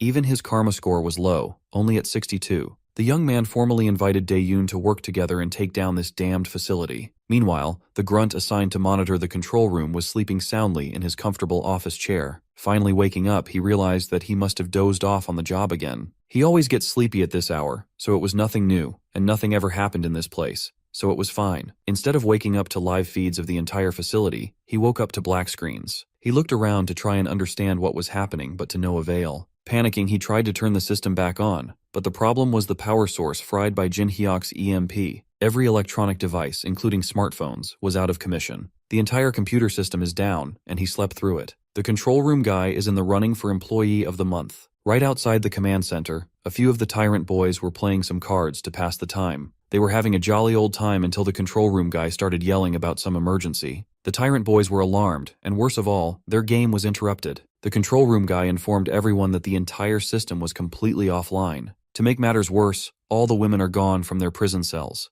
They have an intruder that plunged the whole place into chaos. The team leader split their forces into two. Team 1 would head to the Elan production room, while Team 2 looked for the intruder and the women. As for the dumbass that let it happen, the control room dude was tasked with finding a way to contact the headquarters no matter what. Every single prison cell had been opened, freeing the abducted women. Right now, they're heading for the nearest exit with their lives on the line. Dae-yoon knew the layout of the facility, so he led everyone to the optimal path. They've gotten so close, and yet so far. As the Tyrant boys caught up to their escape trail, with the escaping women found, the Tyrant boys started pouring in. The first responder immediately recognized Dae-yoon as he directed the girls to the exit. The absolute Giga Chad let the women through and stayed behind to buy some more time for them to run away. Tyrant boy number 1 got too eager and rushed in by himself, threatening to kill Dae-yoon once and for all. As soon as the punch landed, Dae-yoon reminded his former comrades of his specialty, illusion. Tyrant boy number 1 could hardly contain his anger for falling victim to such a simple trick. While Team 2 was playing catch-up with Dae-yoon and the girls, Team 1 was suffering a much more painful fate. Each of them carried a measly knife to a baseball bat fight. Jin Hyuk did quick work on the team assigned to protect the Elan production room. He used his superior technique and footwork to make a fool of these half-assed fighters left and right. The young man bashed each of their heads in, using one swing for each bastard. Jin Hyuk finished the last Tyrant boy off, and he did not even break a sweat. Seeing as how these boys were so desperately trying to guard the gate up front, it was obvious that Elan was being housed behind the door. Jin Hyuk gained access to the room and carefully entered. He looked around and saw all the equipment that the Tyrant scums had gathered to make the inhumane drug. They've gone as far as hiding a gargantuan lab underground for security. Human-sized test tubes littered the lab, each one containing women that the Tyrant Guild had abducted. Seeing the scale of their evil operation firsthand was even more disgusting than Jin Hyuk imagined. In the middle of the lab was a monster encased in protective glass. It must be Elan, the source of all this grief and evil. Jin Hyuk gripped his bat tightly. The monster doesn't seem to be reacting to his presence. It's entirely possible that it was sleeping. With a smile on his face, the young man called onto the lightning dwelling inside his weapon and took on a batting stance. If everything works out, he could finish this thing once and for all. But that would be too easy. Elan must have sensed danger and woke up. She broke through the protective glass and sent her tentacles hurtling forward ferociously. Jin Hyuk had to move and dodge on the fly as the fast-moving tentacles aimed at his vital points. His lightning attack had to be cancelled. He observed the movements of the tentacles, and his fear grew. With how heavy and fast those things attacked, if he got hit in the wrong spot, he would be done for. For now, all he can do is go on the defensive while waiting and hoping for an opening to strike. Jin Hyuk forced himself to lock in. He must remain calm if he wants to stay in one piece. For those of you hoping for a cute tentacle girl, we won't be getting that today. Elan looked like a crackhead with tentacles. Finally, the crackhead beast broke free of her glass encasement, sending thousands of sharp shards flying everywhere. It's starting to look like our boy is totally outclassed this time around. Jin Hyuk activates hard skin, giving himself extra protection. He quickly dodges an attack and pushes forward, determined to end the fight. However, a powerful attack nearly breaks him, making him realize how strong his opponent is. Afterwards, he steadies himself and prepares for another move. His enemy is not going down easily, so he must fight even harder. With renewed focus, Jin Hyuk delivers a final attack, determined to end the fight against the monster that devours people. He barely manages to take care of it. As he looks around, he notices a strange item, Al Raune's magic stone. Examining it closely, he realizes it can't be appraised, but based on its size and shape, it resembles a magic stone. Deciding to get answers later, he plans to ask the dwarf uncle about it. Jin Hyuk wonders if he should check what's happening outside. He reaches out to Lucia, asking if she can hear him clearly and how things are going on her side. He wants to know if the girls managed to escape safely. Lucia responds, explaining that a man and the girls have headed down the mountain. However, the ones chasing them are dressed the same, which seems suspicious. Lucia listens as he clarifies that the man was once captured for betraying the tyrant but seems trustworthy. They decided to work together, and now he is our ally. Jin Hyuk reassures and confirms that they are on the same side. Now that the situation is clearer, Lucia asks about something more important, checking if Al Raun has been dealt with. Afterwards, Jin Hyuk reassures that Al Rauni has been taken care of properly, and that he has also secured the magic stone. Kang Jin Hyuk, still focused on the situation outside, wonders about the ones who were chasing the girls. Lucia explains that those people have been in combat for a while now. As soon as the ones in white clothing appeared, the Titan group immediately rushed to fight them. However, something about the battle seems unusual. She observes that the ones in white ate something, and after that, their appearance changed. Now the Titans, who initially had the upper hand, are starting to struggle. Jin Hyuk wonders if the strange transformation is related to what someone mentioned earlier, Alraun's drug. Realizing the danger, Jin Hyuk knows it will be a big problem if the Titan Guild collapses now. Despite finding the Titan members annoying, he understands that stopping the Tyrant Guild takes priority at the moment. He asks Lucia if she can assist them in the fight to prevent things from getting worse. Lucia understands the plan and agrees to take care of the white-clad enemies. She reassures Jin Hyuk that he can count on her, but in return, she demands a large supply of sweets as a reward. Meanwhile, Jin Hyuk senses that everything on Lucia's side is falling into place. Confident that the battle is nearly over, he calls out to someone hiding nearby, referring to them as Mr. Delivery Man. A mysterious figure steps forward, surprised that Kang Jin Hyuk noticed him. Moreover, Jin Hyuk wonders if he is his target, or if he is also after Alraun's magic stone. However, he reveals that his goal was initially the same but has now changed. Kang Jin Hyuk warns him that he will regret whatever choice he just made. As they engage in battle, the enemy is shocked by the incredible reaction speed, something far beyond what an average C-rank hunter should be capable of. The bastard recalls the moment when our guy blocked the poison darts earlier, wondering if it was truly just luck.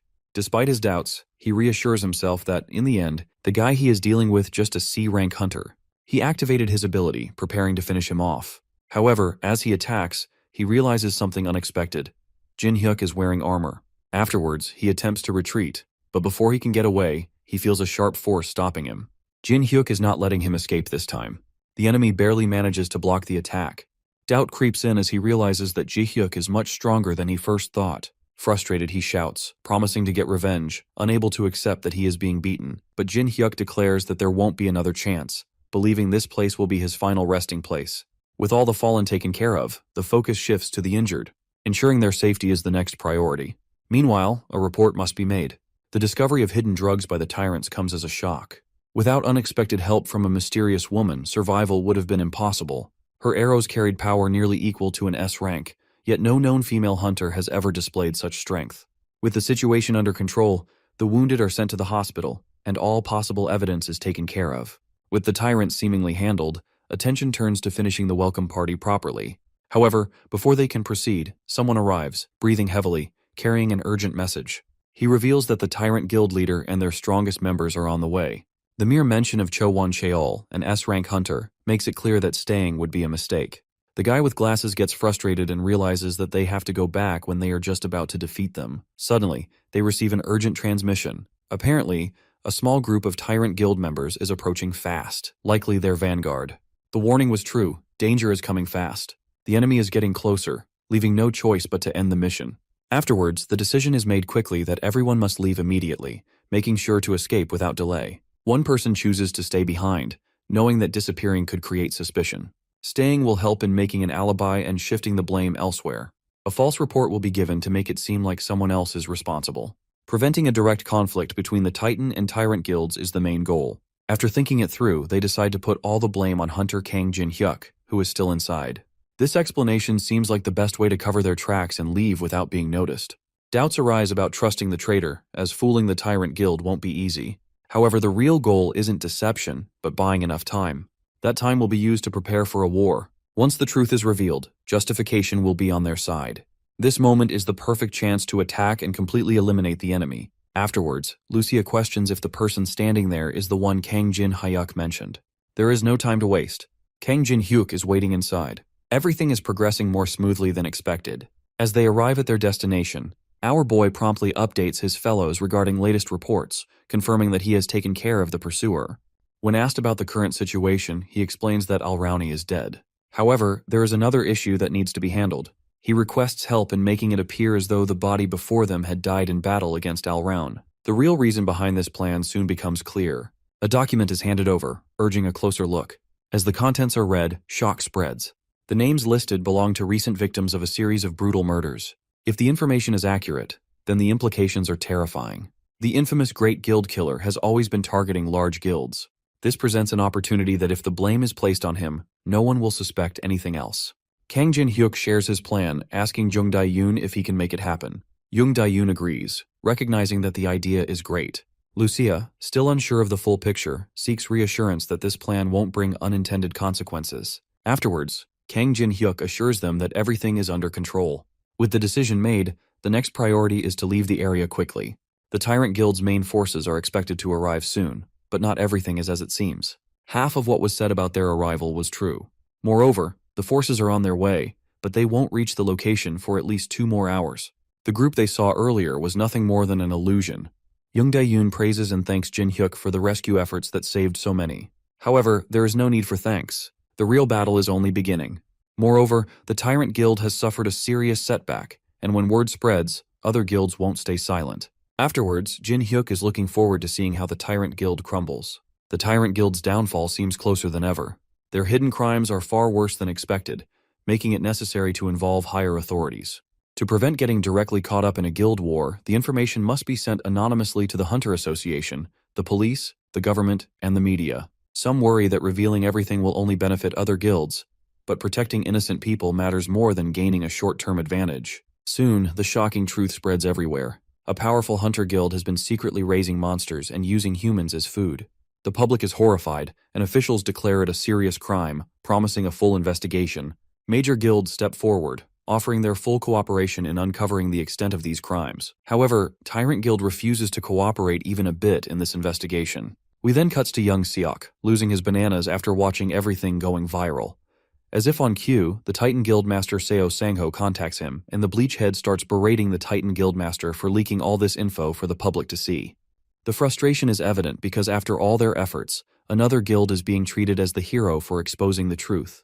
Keeping the information hidden would have allowed the Tyrant Guild to retaliate before anyone could unite against them. Han Young-seok argues that successfully recruiting an S-class hunter would have ensured victory over the Tyrant Guild. On the other side, Seo Sang-ho remains doubtful, pointing out that even with such a powerful ally, defeating the Tyrant Guild's master would never be certain. The debate over the guild war continues, Han Young-seok thinking they can take over the Tyrant Guild without worrying about the damage. Moreover, Seo Sang-ho argues that innocent people could suffer, making it too dangerous. Afterwards, Han Young-seok is questioned about his true intentions. A guild's duty is to protect, not just gain more power. He insists he only wanted what was best. Moreover, he realizes the guild leader always dismisses his ideas. He believes the Titan Guild has no future under its current leadership and is heading toward ruin. This is then the bastard contacts a certain someone and promises them the position in the guild, so long they overthrow the current Titan Guildmaster. We then cut to our boy, who is about to have chat with someone in secret. The meeting spot seems odd for a secret discussion, but Jung Dae-yoon arrives as planned. Kang Jin-hyuk greets him, noticing he looks more confident. The plan appears to be going well, and the lies prepared earlier have made things easier within the guild. Despite this, the situation isn't completely safe yet. The guild is planning to send a team to track down Kang Jin-hyuk. Considering how unstable the guild is, it seems strange for them to have the resources for this. However, some higher-ups have started questioning the recent events. The news of the murderer's body was discovered and spread unusually fast, making them suspect there might be another real culprit. Though there is no proof yet, doubts are beginning to rise. Since the plan worked, there's no risk of his identity being revealed, but staying cautious is still necessary. For now, it's best to keep a low profile until the Tyrant Guild collapses completely.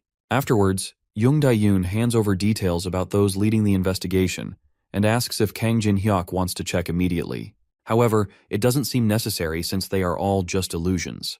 Kang Jin-hyuk had already figured it out from the start. With no one else around, he wants to know who exactly is after him.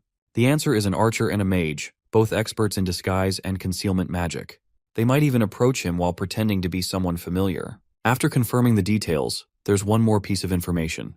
The person mentions something called the monster counter. Kang Jin-hyuk recalls it being used when assisting the Titan Guild earlier, but this version looks different. It turns out to be an advanced model, improving upon the original device. After analyzing the Al Round incident, the association developed a system to monitor hunters. Every hunter, starting with their guild, will be required to wear it, bringing them all under the association's supervision. Even hunting in dungeons might become difficult. If Kang Jin-hyuk plans to take the pill to grow stronger, he must act quickly before the monitoring system is fully implemented. If his strength increases after the system is in place, the association will take notice, and even the Tyrant Guild might start suspecting him. To avoid unnecessary attention, he needs to complete this process as soon as possible. A surveillance system like this was unexpected, but there's no choice now. Moreover, the priority is to get stronger, even if only a little. Without wasting time, he decides to head straight to the dungeon. In the dungeon, our beloved dwarf is angry at our boy for making him wait all this time. He had sent him to retrieve some ore, yet he vanished without a trace. Now, out of nowhere, he returns with something unexpected. With an apologetic tone, he explains that unavoidable circumstances caused the delay. After weeks of silence, he finally returned, acting like nothing had happened. The frustration is obvious. He quickly apologizes, trying to explain that he had something important to do. But that didn't change the situation. The item he brought wasn't just any material. It was cursed, filled with the grudges of many. Dwarves who were sensitive to curses wouldn't even go near it. Lucia had left earlier, saying she had something urgent to handle. Now, it seemed like it was connected to this. Instead of bringing the needed ore, he had returned with something completely useless. He was immediately told to get rid of it. Panicked, he insisted that he didn't know what it was. But that excuse didn't matter. His mistake had already been made. Even so, throwing it away seemed like a waste. There had to be another use for it. Then, there was only one option left. Moreover, Lucia's words from earlier suddenly made sense. She had hinted that our dwarf would not be able to deal with the stuff our boy brought. Now it was clear why she had said that. There was a place below the cliff he had visited. A place known as the Temple of the Dragon. A key was given with instructions to unlock the temple and remove the curse from the ore. If successful, a weapon even stronger than the current one would be made in return. There was curiosity about whether the key would really open the temple. The answer was yes, but a serious warning followed that this place is not an ordinary temple. It was far more dangerous than any dungeon faced before. Going in unprepared would be too risky. The decision was made to leave for now. No matter how far they have traveled, safety is more important. Kang Jin-hyuk watches Lucia speed ahead, realizing how quick she is. As he thinks about preparing for the upcoming challenge, only potions and scrolls come to mind.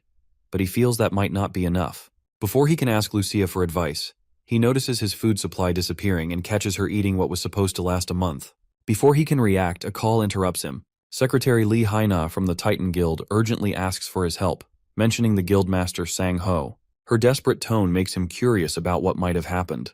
Afterwards, Kang Jin-hyuk rushes to the location after hearing the urgency in Lee Haina's voice. When he arrives, he finds Sang Ho in critical condition, covered in blood and barely holding on. Lee Haina desperately tries to reassure him. Jin-hyuk quickly moves to provide first aid, knowing there is no time to waste.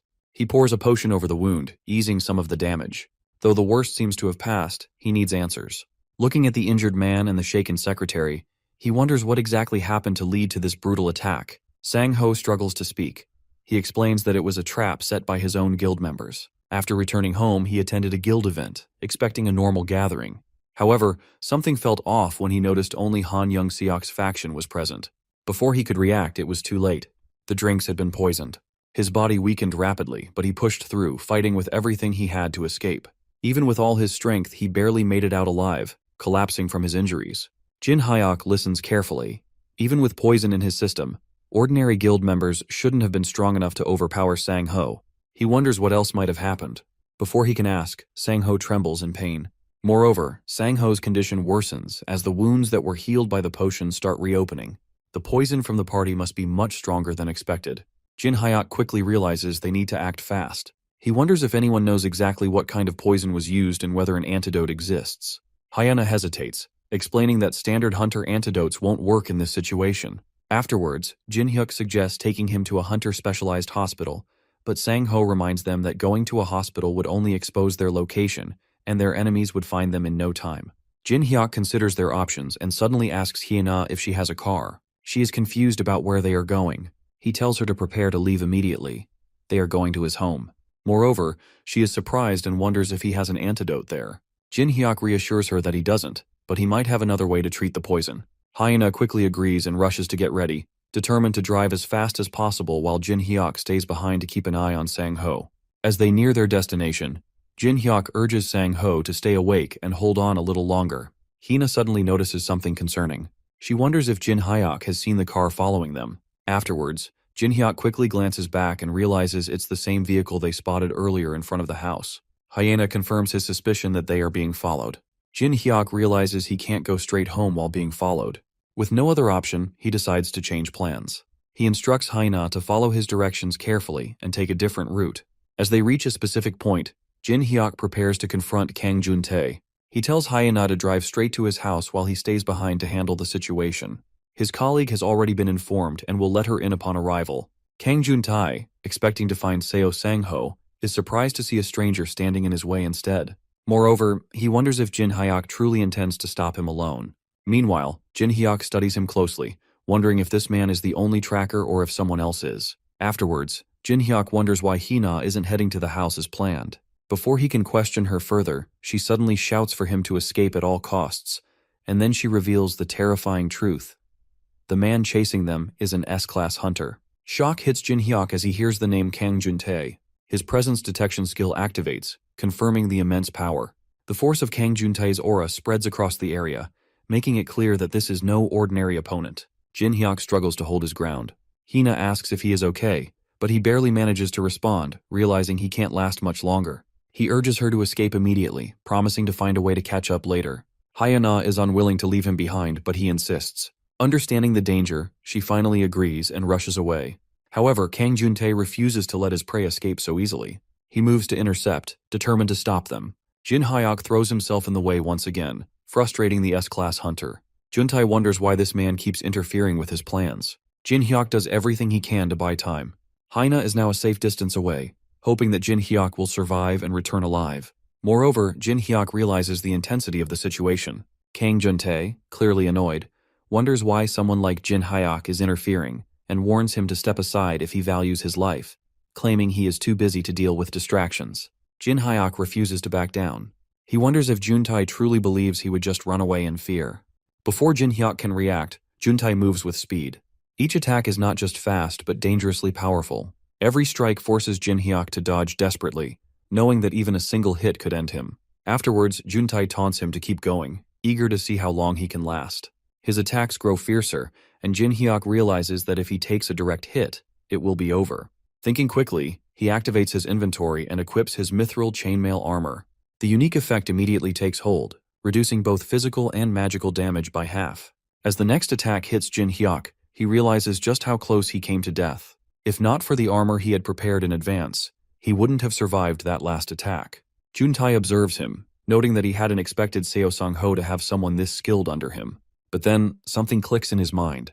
He wonders if Jin Hyuk is the C-class hunter rumored to have captured a new type of monster.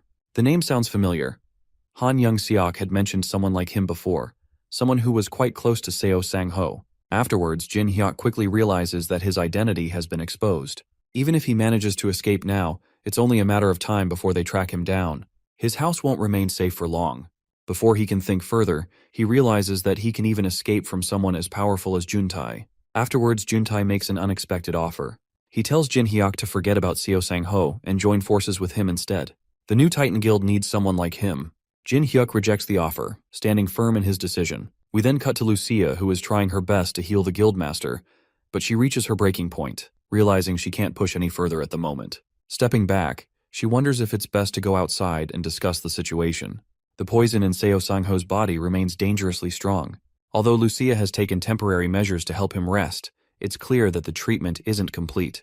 The pain is gone for now, but it won't last long. Lee Hyuna becomes more concerned, wonders what they should do next, and asks if there's any other way to treat him.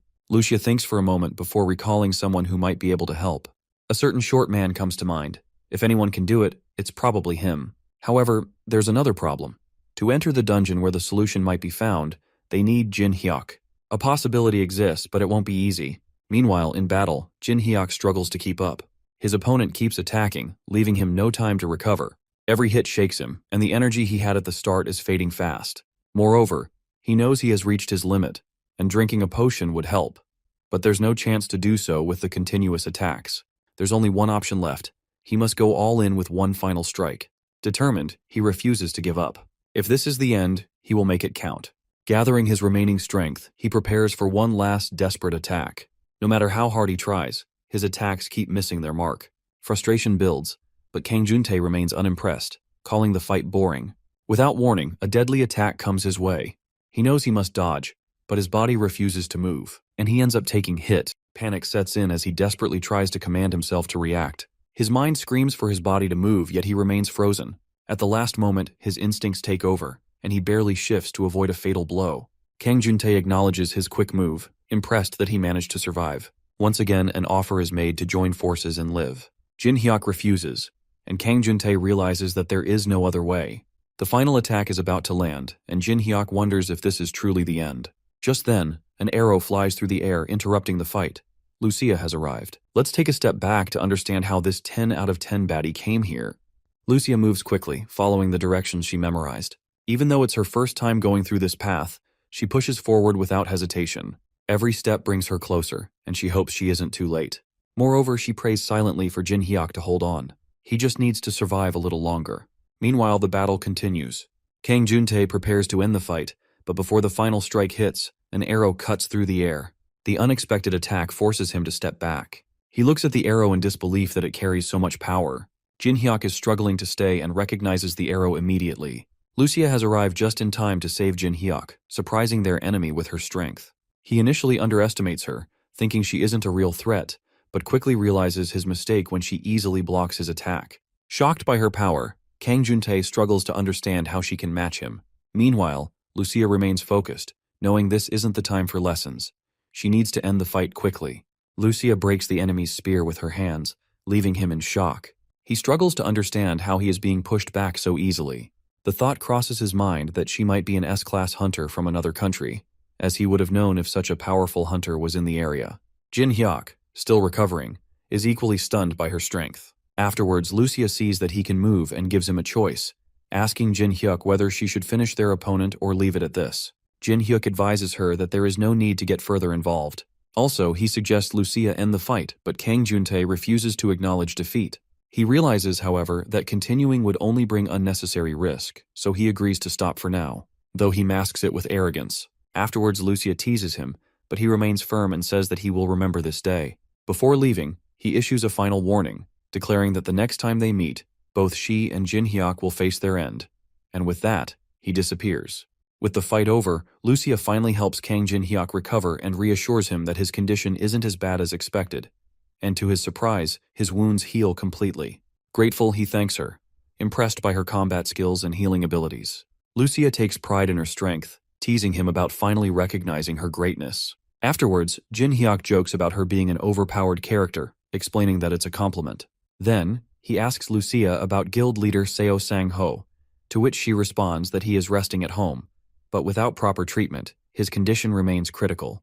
They consider the possibility that the dwarf they encountered earlier might have the antidote, making it clear they can't afford to waste time. Afterwards, they prepare to head back immediately. Moreover, Lucia warns Jin Hyuk not to overexert himself, reminding him that his wounds could reopen if he isn't careful. With his identity exposed, Kang Jin Hyuk knows that danger comes at any moment. He insists that they need to act quickly, but their priority remains saving Seo Sang-ho.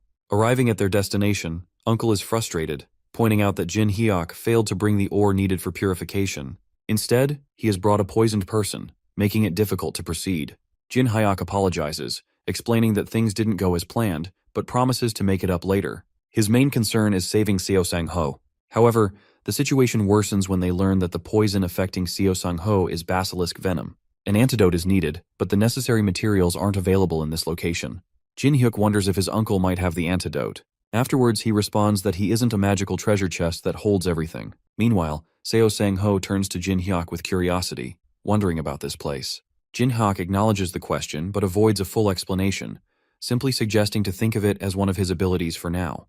Kang Jin Hyuk considers the risks of revealing this secret place but decides to trust the guild leader, just as the guild leader had trusted him first. The uncle hands over a medicine, explaining that it will only buy them time. At best, it will last for half a day, and if they fail to find the antidote within that period, Seo Sang-ho won't survive. Jin Hyuk asks if there are any other treatments, but the response isn't hopeful. A hunter-specialized hospital might have the antidote, but as Seo Sang-ho had warned, their enemies would track them down the moment they went there. But this is then my guy remembers something. Later, they return back to Earth and he is having conversation with our girl. They discuss the possibility of secret places where an antidote might exist, though none are known for certain. Despite buying some time, they still don't have a real solution. Afterwards, Jin Hyuk mentions one last possible method. If this doesn't work, they will have no more options left. He then makes a call. The person on the other end is surprised to receive a call so late at night and asks why he is calling. Jin Hyuk gets straight to the point, asking if they have an antidote for basilisk venom. The person responds that he doesn't have the antidote but knows a backdoor doctor who might. When asked why he needs it, Jin Hyuk simply states that it's urgent. The person agrees to introduce him to the doctor and asks if he wants them to come discreetly. Since Jin Hyuk is considered a VIP, they promise to handle it carefully. Soon, the doctor arrives as planned. Jin Hyuk assures everyone that the antidote is on its way, bringing relief and even tears of gratitude from her eyes. The doctor successfully removes the poison from Seo Sang-ho's body. However, he explains that it will take at least 2 weeks for his body to fully recover and regain movement. Until then, complete rest is necessary. Afterwards, Kang Jin-hyuk realizes that Seo Sang-ho's 2-week recovery period causes a major problem. During this time, he won't be able to withstand the Titan Guild's pursuit, even with Lucia's help. More importantly, after his recent battle with Kang Jun-tae, he has come to identify his own weakness. Moreover, he acknowledges that he underestimated the power of an S-rank hunter and overestimated his own abilities. Afterwards, Lucia points out that he seems burdened by unnecessary worries. Jin Hyuk admits that after facing an S-rank opponent, he understands just how weak he currently is. However, she assures him that although he is weak now, he has the potential to grow stronger. A risky method to gain strength is presented to him by Lucia, and Jin Hyuk declares that he is willing to do whatever it takes to become stronger. The next day, my guy is ready to make trip to the Dragon's Temple, gathering 50 explosion scrolls, 300 mana potions, and 300 health potions, and ensuring that his armor and weapon are ready. He also confirms that he has a return stone in case of emergencies, securing an escape route. Before leaving, he entrusts Seo Sang-ho and another ally to Lucia, asking her to take care of them in his absence. Moreover, Lucia warns him about the extreme dangers of the Dragon's Temple, reminding him that if he gets greedy or pushes too far, he could die. Jin Hyuk acknowledges the warning and promises to use the return stone if the situation becomes too dangerous. As he prepares to go, Secretary Lee apologizes and blames herself for the risks he is taking. Afterwards, Kang Jin-hyuk reassures Secretary Lee that there is no need to apologize, as he also seeks revenge. Moreover, he tells Lucia that she is the only one he can rely on while he is away and asks her to wait for his return. He is determined to come back stronger no matter what. Upon arriving at the Dragon's Temple, he recalls Lucia's warning not to get greedy and to leave once he feels strong enough. However, he dismisses the idea of playing it safe. His goal is clear. He refuses to leave until he is powerful enough to defeat an S-rank opponent. Kang Jin-hyuk keeps walking but doesn't see anything for a long time, making him wonder if he's on the right path. Suddenly, the area lights up, revealing strange suits of armor. At first, they look like decorations, but something about them feels off. Afterwards, he quickly realizes they are actually enemies. Instead of feeling scared, he sees this as the kind of challenge he was looking for. As the fight begins, he notices that the armored figures may look strong, but they aren't very powerful. Then, he figures out their weak point. He needs to destroy their cores. Afterwards, Kang Jin-hyuk isn't worried about the armored monsters. He has the perfect weapon to deal with them. He unleashes a powerful burst of electricity, targeting their cores all at once. He wonders how the metal creatures are handling the shock and how the electricity tastes. At the Titan Guild's office, Han Young-suk's expressions are filled with frustration and his blood boils because of Kang Jun-tae for messing up catching one drug-addicted fool and making things so complicated when they weren't meant to be. Turning to his assistant, he demands an update about what happened to the executives who supported Seo Sang-ho. So the assistant informs him that they have been confined to their homes and are being thoroughly monitored. The Titan Guild members have cut off all communication lines, like the internet and phones. Hearing that, Han Yeon-sun gives a cold calculation order to keep watching them to make sure Seo Sang-ho doesn't escape in that direction. But before the conversation could continue, suddenly a loud burst can be heard. The door flies open. It is Kang Jun-tae, who angrily barges into the office. He demands an explanation on why he hasn't been warned about the unexpected obstacles. Han Young-suk doesn't understand this sudden rude outburst, as he did give Jun-tae information about that low-level hunter. Jun-tae angrily moves forward, revealing he is not talking about the guy, but the archer woman. Han Young-suk's assistant immediately moves to intervene, suggesting Jun-tae to step back from the executive, but without giving a damn. With a sharp, brutal punch, he sends the assistant to the corner of the floor, not even sparing him a glance. At that moment, the Bleachhead realizes that this dude is likely talking about the woman who has been traveling with our boy. He then hesitantly asks Jun-tae if he lost to her. The question hits like an insult, and Jun-tae immediately shrugs it off by calling it nonsense, and insists that if his spear hadn't broken, he would have won. Judging by his words, Young-suk understands she is a tough opponent, even for Jun-tae, and this is not even him complaining. She overpowered him and he felt humiliated, though he didn't expect her to be this strong. Not sure how to respond, he assures Jun-tae about preparing for her too, along with Kang Jin-hyuk. However, he reminds Jun-tae to finish Sang-ho as quickly as possible. Only then can they fully take control of the Titan Guild. They know he has already been poisoned, so he might be on the verge of death, or even if he survives, he won't be able to fight as he used to, so all they have to do is find him, and it is over. The only variables for them are Kang Jin-hyuk and Lucia, but this time the guild will make sure to kill them. Han Young-suk trusts Juntae to handle this. Once those two are dead, there will be no more obstacles. Everything will be taken care of, and then the position of Titan Guild leader will be Juntae's. At the same time, in the Dragon Temple, Kang Jin-hyuk took down all those armored things, and now is in the second room. Then, in a dull light, he spots a throne, and upon it, a figure is seated. Something is definitely off. Their karma level is at 0. The old man sitting on the throne is excited to see a new challenger after so long. Kang Jin-hyuk respectfully asks about him, and confronts the man that he knows this man is not someone ordinary. This makes the old man intrigued to know if this assumption is because he has 0 karma, which makes Jin-hyuk wonder how he knows it. But instead of simply answering the question, the old man questions Jin-hyuk's intentions of coming there and guesses if that cursed and resentful thing he carries isn't why he came all this way. Well, our boy is stunned that this bastard is talking as if he knows everything already. But when the old man steps forward to stand face to face, Jin-hyuk extends his hand, shows him a stone, and informs him that he came there to purify it. The old man recognizes that it is grown by devouring people. It carries a considerable amount of grudges, though he doesn't find it a difficult task. With a wave of his hand, the old man casts a spell, causing energy streams to come out of it, and in a minute he purifies it. Even the color of the stone changes, and that ominous aura seems to be gone too. Jin-hyuk's face makes it evident how impressed and surprised he is. Therefore he thanks him. The old man advises him to save this gratitude for when his true purpose here is complete. Jin-hyuk doesn't seem to understand, and when he looks into the old man's eyes, it seems like he has been transported to somewhere else, while the old man informs him that the trial has already begun. He warns him to not let his guard down and give it his all, otherwise he will lose his life. Jin-hyuk is then transported to a dark place, realizing this is the true trial of the Dragon's Temple. He senses someone approaching him, as footsteps can be heard. The same armored figure from before appeared, but something is different.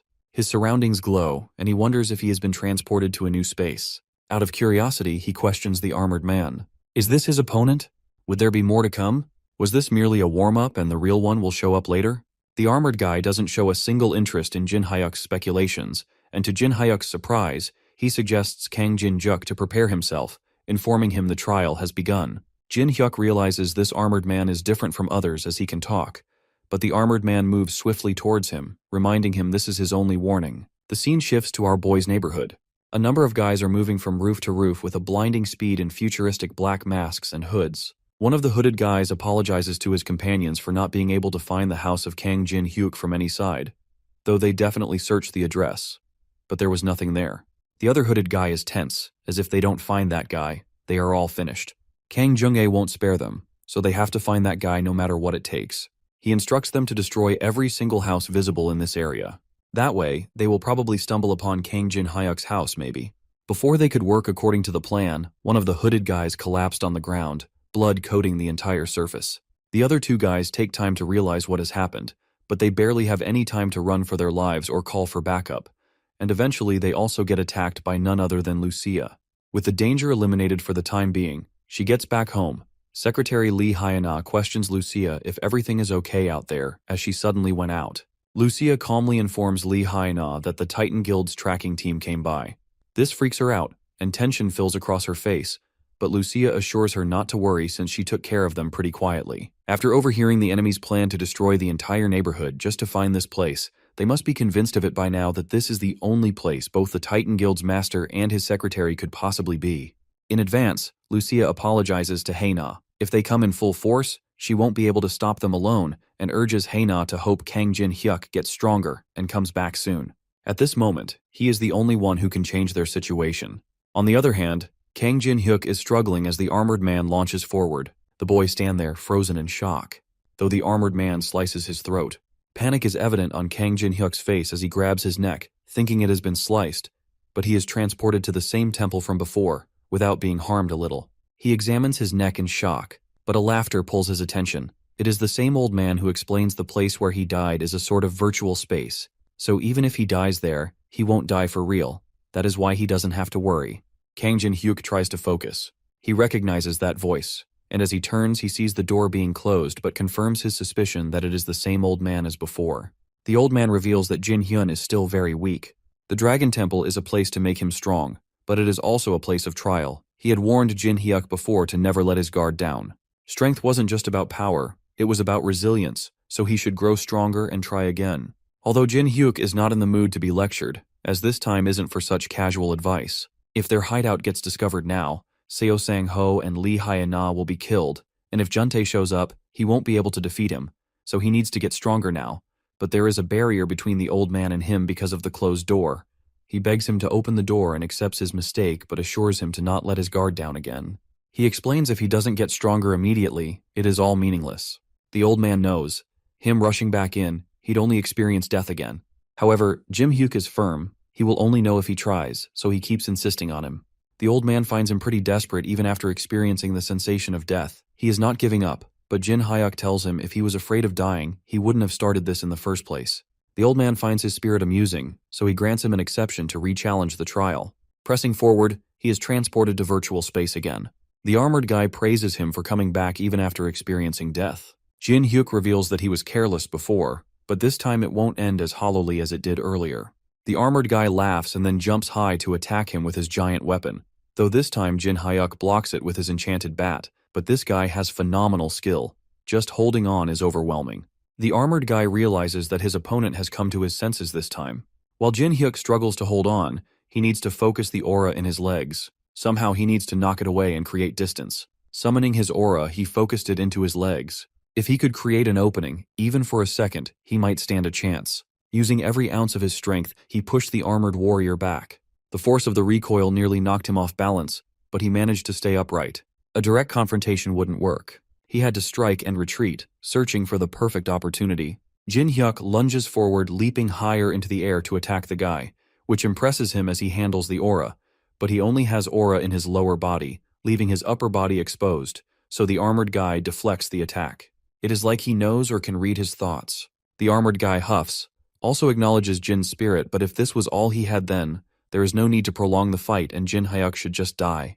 The armored guy then attacks Jin Hyuk again, but to his surprise, he blocks it, which the armored guy wasn't expecting. Jin Hyuk clarifies to him that he won't die this easily. He wasn't sure earlier, so he tested it out, and as expected, the armored guy predicts where to attack by observing the aura. Hearing this, the armor guy laughs, calling him talented but assuring him of not changing the outcome no matter what happens. As much as it pains Jin Hyuk, deep down he knows the armored guy is right. If he keeps using his aura like this, he will only use the opponent's tricks again. In that case, he needs to fight differently. He opens the inventory, drinks a mana potion, and decides to surround his entire body with aura so the opponent can't predict his moves. Before he could finish the whole potion, the opponent attacks him again, but because of his present-mindedness, in time, Jin Hyuk is able to dodge the attack. The armored guy has noticed him enveloping his whole body in aura, questioning if it was that drug from earlier that boosted his aura and mocks him for obtaining power from such a substance, which can never be called his. Jin Hyuk doesn't care whose power it is, as long as it helps him win. Wielding the enchanted bat, he moves swiftly, dodging attacks and counterattacking with force. The armored guy launches heavy attacks from all directions. Despite that, Jin Hyuk isn't giving up. The armored guy is now finding him somewhat formidable, though Jin Hyuk guarantees that he is more than that. Both of them struggle for dominance. Sparks and shock waves burst when their weapons collide, and the fight is pushing both sides to their limits. The armored guy praises Jin Hyuk for holding out well, but that is exactly when Jin jumps unexpectedly, warning the armored guy that it might sting a bit and attacking his opponent. Meanwhile, Hyung-il and Lee Jun-chul are driving past Jin Hyuk's residential area and notice a number of guys from the Titan Guild desperately searching for Seo Sang-ho right now. Hyung-il suggests drawing attention would only cause trouble, though Lee Jun-chul advises him to not act recklessly and arouse suspicion.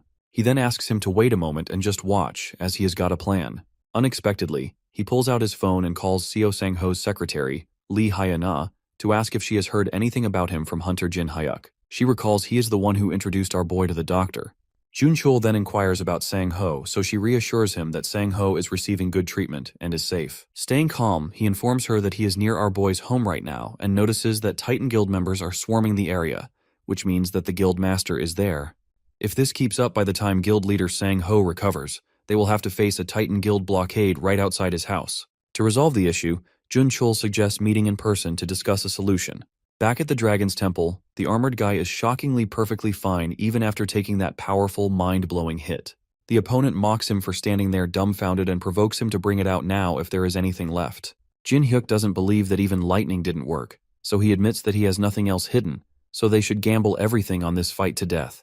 The opponent assures him about playing along and giving him a proper massive strike. He then exudes an aura of power. Meanwhile, Jin Hyuk grips his bat tightly, though he notices divine energy radiating from his opponent and mockingly calls him a paladin. The armored guy proudly reveals he is not a paladin, but something close to that, and then confirms to Jin Hyuk if he is ready. Jin Hyuk stands there unfazed, being ready for a while. As the guy lunges forward, Jin Hyuk knows fancy tricks won't work. What he needs now is a full-force strike. Jin Hyuk uses every inch of aura in his body and blocks the divine energy's attack. He is aware that if he falls back, it is over. The armored man understands. This is different from before. Jin is focusing all the aura into one point to amplify its power, truly betting everything on this one strike. But the opponent tries pushing him while attacking, which makes him stumble, even as his aura scatters. Though the armored guy promises him, he won't be able to defeat him just with that.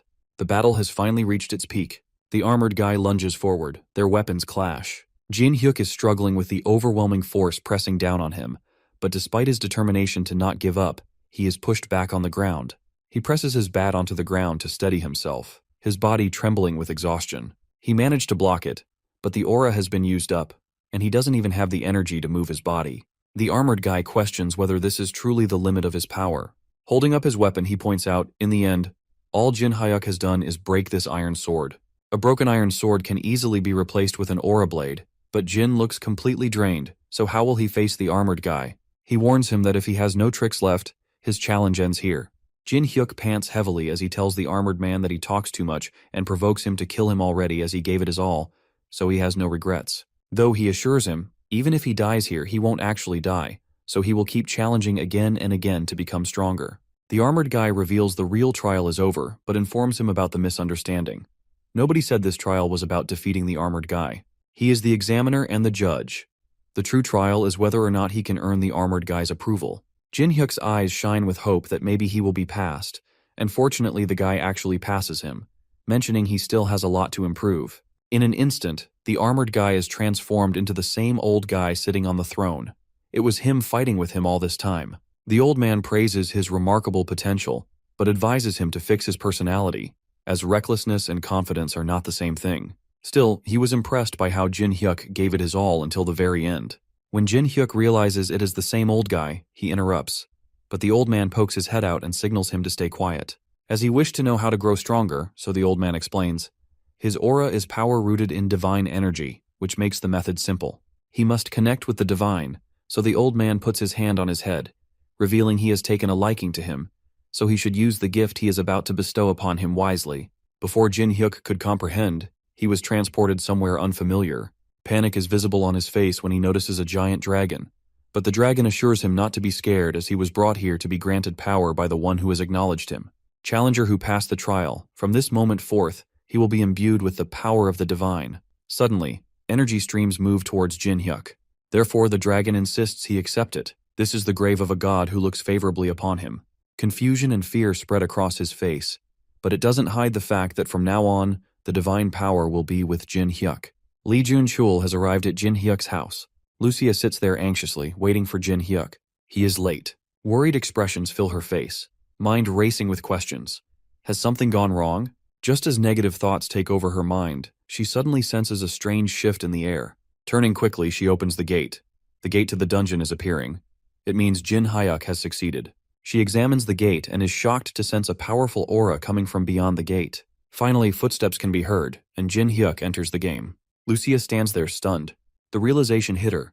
Is this power coming from him? It couldn't be. How is this even possible? She is in utter disbelief but unaware of her shock. Jin Hyuk asks her the reason behind being so shocked. She hesitates, but her mind screams tons of questions. What happened there? Has he truly passed all the trials of the Dragon's Temple? Did he really face them all and survive?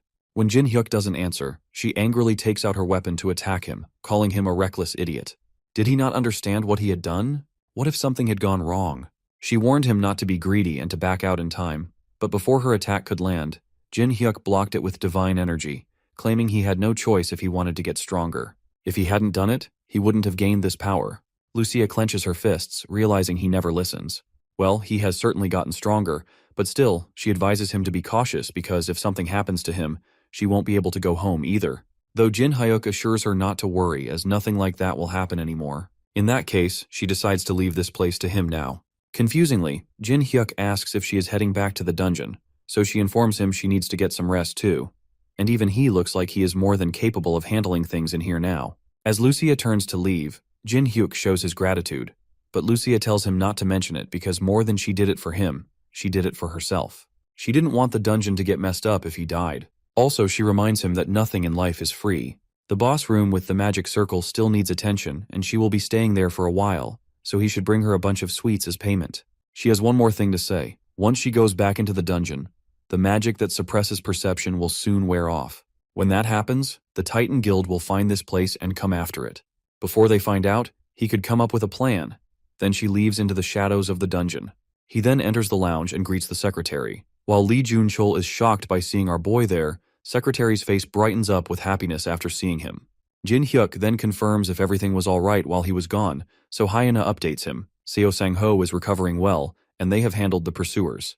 That's a small relief, but there's something else Jin Hyuk wants to know. Why is Lee Jun-chul here? Jun-chul explains he couldn't reach him, so he took the liberty of coming to see him personally. Jin Hyuk narrows his eyes, knowing this guy never appears out of nowhere, so something is definitely up. Without hesitating a bit, Jun-chul proposes something unexpected. He would like to create a guild with Jin Hyuk. Before he could reply, Lee Hee-na interrupts as he wasn't going to propose a way to get them out of here. Jun-chul advised them to calm down and hear him out. He realistically speaks. Even if Seo Sang-ho recovers, he can't go back to the Titan Guild. The fact that no one has come to rescue him is proof of that. He knows that the group has already rotted through, and something that is already rotten can't be fixed, so they need a new foundation, and he intends to build a new framework with Lee Hai-na and its core, Kang Jin Hyuk. He slides up his phone, requesting them to look at the material he has prepared first, the resources he can handle personally for building a guild, the physical resources available, the talented individuals he has scouted, and the facilities they can use. Lee Hai-na is pretty impressed by his preparation, but even with a guild of this scale, they can't fight the Titan Guild. Even with all of this, can they really go against the Titan Guild? And more importantly, how will they handle Kang Jun-tae? Jun-chul has prepared a countermeasure for that too, but for that he needs one guarantee: if Jin Hyuk can defeat Kang Jun-tae. Jin Hyuk asks why him, but not Seo Sang-ho. But Jun-chul is aware it will take time for him to recover enough to fight properly, and by the time that happens, they will have already missed their chance. He heard our boy fought Kang Jun-tae and survived. If that is true, then his plan can work to resolve the current situation. If that rumor is false, then they will pretend this conversation never happened. As long as our boy is strong enough to fight Kang Jun-tae, the plan is viable. If that's the case, Jun-chul is willing to stake everything on our boy. This causes our boy to smirk as he wants to hear the plan first because his answer will depend on it. As he has been asked to share his plan, on the other hand, Tyrant Guild leader Jo Wan-chul is beating the men of the Titan Guild, demanding to know where they are barging in without fear. Recently, with public sentiment against them due to the Al Raun incident, he thought they'd lie low for a while, but during that time, Titans have been targeting Tyrant Guild's territory, so if they want to pick a fight, Wo-chul will rip all of them to shreds, every last one of them. Back at Jin Hyuk's house, Jun-chul's plan is to draw the Tyrant Guild into this. It is about fighting fire with fire. The Tyrant Guild is a massive force comparable to Titan, with Ju Wan-chul, an S-class hunter, as its leader. They'd be able to go toe-to-toe with Titan, but Lee Hee-na reminds them that the guild is already in chaos after the Al Raun incident. Would they really be willing to go to war in this state? However, Jun-chul confidently responds that making them fight is easier than she thinks. Recently, Titan has been expanding its territory. Most of that territory originally belonged to the Tyrant Guild. Of course, other guilds targeted it too, but Titan has gone overboard, so if they just give them a reason, the Tyrant Guild would strike Titan immediately. Lee Hai-na and our boy exchange glances, thinking to release their trump card. Meanwhile, Jun-chul is confused as he has no idea what is going on, so our boy brings up the Al Raun incident with the Tyrant Guild. They are the ones who leaked the dark secrets. The dots finally connect, and now Jun-chul understands why Titan moved as if they already knew everything. Therefore, it is a strong enough excuse. Once the Tyrant Guild hears this, they will go after Titan right away. Then, as a third party, Jun-chul, Jin Hyuk, and Lee Hai-na will take advantage of the chaos between the two guilds to take out Titan's top brass, Han Young-suk and Kang Jun-tae. That is the plan Jun-chul has devised. A smirk spreads across Jin Hyuk's face because he is definitely handling it for Jun-chul. It also means starting a new guild is confirmed. Drawing from mythology, Jin Hyuk decided to name it after the temple of the gods who overthrew the titans named Pantheon. Both Jun Chul and Lee Hyana like the name as the meaning fits well. Now they have to get going. There is no point in delaying anything. Jun Chul requests Secretary Lee to leak the information to Tyrant, and while she is at it, she needs to see if there is anyone in Titan who might defect to their side. Jun Chul himself decides to prepare the supplies they need, but there is something specific he needs Kang Jin Hyuk to handle. Guild leader Seo Sang-ho can't make any moves for the time being, even though the pursuit will likely stop once the two guilds clash. Is there any way to completely divert their attention for now? If that is the case, Jin Hyuk might have an idea. At the same time, at the residential area of Jin Hyuk, Titan Guild's men have located Lee Hina and Jin Hyuk. According to them, they are feeling towards Sector D. Meanwhile, Young Dae-yoon stands on a rooftop, overlooking the situation. Jin Hyuk acknowledges his efforts, thanking him for buying them some time. Dae-yoon, happy that he could help, brings up something Jin Hyuk mentioned earlier, the possibility of a rebellion within the Titan Guild. Curious, he asks for more details about it, so Jin Hyuk explains Han Young-sok tried to oust Seo Sang-ho, so that is why guild leader Seo is here. He asked for help, and Jin Hyuk granted it, which is why Titan's goons are frantically hunting them down. He informs Dae-yoon that he even almost got killed by Kang Juntae, which freaks Dae-yoon out, but Jin Hyuk assures him he can handle him now. But the actual reason Jin Hyuk called Dae-yoon here is to ask if he's willing to join the new guild they are forming. At the Tyrant Guild's Branch 3, Jo Won-chul receives the news that Titan Guild has not only killed Alron, but has also leaked the incident to the media. Jo Won-chul's assistant reveals Seo Sang-ho's secretary personally passed on the information. She even said she doesn't care anymore since he is leaving the guild anyway and just wants money. The report states that night, Titan infiltrated to steal the artifact. But when Alron died, they covered it up by leaking the story to the press. Hearing this, Jo Won-chul's body trembles in anger, and he clenches his fists and grits his teeth. Jo Won-chul won't just stand by and let things go their way. He orders his assistant to gather everyone who can be summoned right now, since it has come to this. The Tyrant Guild will be the one to strike first now, and from this moment on, the Tyrant Guild has officially declared war on the Titan Guild. At the Titan Guild's office, one of the goons bursts through the gate, breathing heavily, his chest rising and falling, the tension evident on his face. He informs Juntae and Han Young-suk about the Tyrant Guild, which has just invaded their territory. Young-suk wonders if they are trying to take revenge for losing their own area. The goon adds that it is not it. The guildmaster, Jo Won-chul, has personally led that attack, and on top of that, he has officially declared war against the Titans. Hearing this, Young-suk stands up in shock, his jaw dropping as his eyes widen in disbelief. He panics, demanding why he wasn't informed earlier. Without wasting a second, he urgently asks where Won-chul is, so the goon quickly informs him that their men have already been sent to stop him. At the same time, Won-chul is furious. He has been causing harm to all the men that come near him. To everybody's surprise, just with his bare hands he threw a bus, which scared the goon, and they stepped back. They try to surround him, but before they can react, he vanishes. In the blink of an eye, he reappears far away, his speed beyond their belief. All the men keep losing. The squad that is being sent is not returning, and it turns out they are all dead, making it hard to track Jo Won-chul's movements. In the office, Young-suk is freaking out, but Juntae smirks. He knew something was off as it was way too quiet, and there was no way Jo Won-chul would just take a beating without a fight. Seeing this behavior of Juntae, Young-suk angrily questions whether this is funny, frustrated because at this rate both of them end up dying. He suggests reporting this to the association and having them stop it. The goon hesitantly informs him that the association is already aware of the situation, but all they have done is broadcast a warning, so it seems like they have no intention of stepping in further. Juntae already knows they would never bother to stop a fight. This is a perfect chance for them to let the unruly big guilds weaken each other. Listening to all of this, Young-suk orders him to change the approach and request intervention from the association, saying that civilians could get hurt. The goon narrows his face, apologizing and revealing that it won't work either. At the residential area of District 9, announcements are being made about the battle between the Titan and Tyrant Guild. Residents in the surrounding areas are advised to evacuate to a safe location. The guild members are not caring about any civilians, as they just want to fight. Knowing the situation is extremely serious, Jin Hyuk arrives at the site. Witnessing a small child crying as her mother is stuck in a car injured, she is about to be attacked, but Jin Hyuk saves her. Jin Hyuk suggests Lee Hai-na evacuate these people to a safe place and inform all guild members that protecting civilians is the top priority. The news has been broadcast about the guild Pantheon's first mission, which is to protect civilians at all costs. When the news about the new guild is heard, Yeon-suk wonders whose guild this is, as he never heard of that before. Juntae assumes some unknown guild is trying to use this chance to make a name for themselves, as there are plenty of mid-tier guilds that would jump at the chance. But more importantly, they need to deal with the tyrants. But suddenly Yeon-suk asks him to wait, claiming, "The ones protecting the civilians, they seem connected to Seo Sang-ho or Jin Hyuk." Juntae doesn't take it seriously, though something about the name Pantheon bothers Yeon-suk, because he is aware that in Greek mythology, the Pantheon was the temple of the deities who overthrew the Titans, so it seems like they chose the name to target them. Now this makes sense to Juntae, since appearing at this moment is also suspicious. The tyrants' declaration of war and their sudden attack, the timing and everything, are too perfect. Therefore they have realized that Seo Sang-ho or Jin Hyuk must have been backing Tyrant from the shadows. Instantly, he gets a call. One of his men informs him of the path movement of Jo Won-chul. Judging by his current trajectory, he seems to be heading straight for their guild headquarters.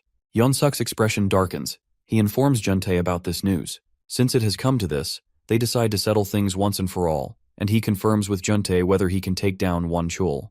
Juntae's eyes are filled with rage and something that cannot be explained, but he guarantees Yeon-suk that Won-chul is walking right into his own grave, and this place will be his tomb. As the battle of Tyrant and Titan Guild continues, the members of the Tyrant Guild realize that the members of the Titan Guild are pretty weak, but there are just too many of them. The Titan Guild members play their dirty game by casting fire spells, which creates panic among the civilians, though Jun-chul assures that his hunters will protect them, and they should take this chance and evacuate over here. Once they arrive, they should be safe. If they ever find themselves caught in a guild war today, his guild will always be there to help, so he requests them to remember the guild that stands for the people. Pantheon. All the civilians look at him confusingly, because even in the extremely serious state, this guy is promoting the guild. At the same time, Hyung-il informs Jun-chul an association officer has arrived. The association officer confirms from Jun-chul if he is the same guy who helped evacuate the civilians and expresses his gratitude. They avoided a major disaster, though he assures them to take it from here. However, the officer is shocked to witness a guild that actually cares about the civilians and asks the name of the guild. Jun-chul feels honored that the association thinks that way and reveals that they are a newly formed guild called Pantheon. Jun-chul knows, firstly, the association showed up late and now tries to smooth things over with empty words. Still, they somewhat achieved their goal to give the guild a good public image among civilians, and now, even the association sees them in a positive light. Jun-chul and Hyung-il have done their part. The rest is up to Guildmaster Kang Jin-hyuk. Afterward, Hyung-il, Jun-chul, and Lee Hye-na meets Jin-hyuk, he explains. Since this is a war between two guilds, the scale will be massive, and because they are fighting the city, civilians will definitely get caught up in it. So for now, Pantheon Guild's first priority is to protect civilians and establish a positive image for themselves. Jun-chul promises. As he said, they are doing their best to protect the civilians, but fundamentally, they need a way to end the war itself. That being said, Jin-hyuk assures him not to worry about that part, and calls his Dae-yoon for the update on Jo Won-chul's movements. As expected, Jo Won-chul is heading straight for the Titan Guild, so Jin-hyuk decides to get going. Out of curiosity, the women then questions about the need to track Won-chul's movements. In response, our boy elaborates if that piece of work and Kang Jun-tae fight in the city, the damage will be unbelievable, and one of them will definitely die. My guy intends to take the both of them down at once. Hyena stuns, her mind raced with questions. Is he serious right now? She knows he has got stronger, but taking on two S-hunters alone is hard. Jin-hyuk then takes his leave and reminds his guild members to focus on keeping the civilians safe. Hyena knows right now they just need to trust him, do their part, and hope for him to come back safely. At the Titan's base, Won-chul studies building. Meanwhile, the goons notice him and try contacting the control room immediately. As they are informed that Jo Won-chul has appeared at the main gate and request for urgent backup, they are both sent crashing to the ground as Won-chul forcefully pushes them. He tells them he has no interest in dealing with small fries and gives them an opportunity to live if they call their guildmaster right now. The guy quickly informs the control room to contact the guildmaster, but also ends up getting beaten by Won-chul. Receiving this news, Yeon-suk understands Won-chul has actually stormed all the way here. Though Juntae never thought he'd walk right into his own death and guarantees to bring the head of the tyrant guildmaster to Yeon-suk as a gift. The news is going countrywide about the war that has erupted between the major guilds in the middle of the city. To prevent civilian casualties, the police and the Hunter Association have issued a regional lockdown, restricting traffic and sealing off the battle zones. Additionally, the Hunter Association is operating shelters for residents in the affected areas. If someone is in designated areas, they should evacuate immediately according to the association's guidance. At the same time, Wan Chul has been knocking out the small fries, announcing Titan has already fallen, and these weaklings are supposed to be the elite forces guarding the main base.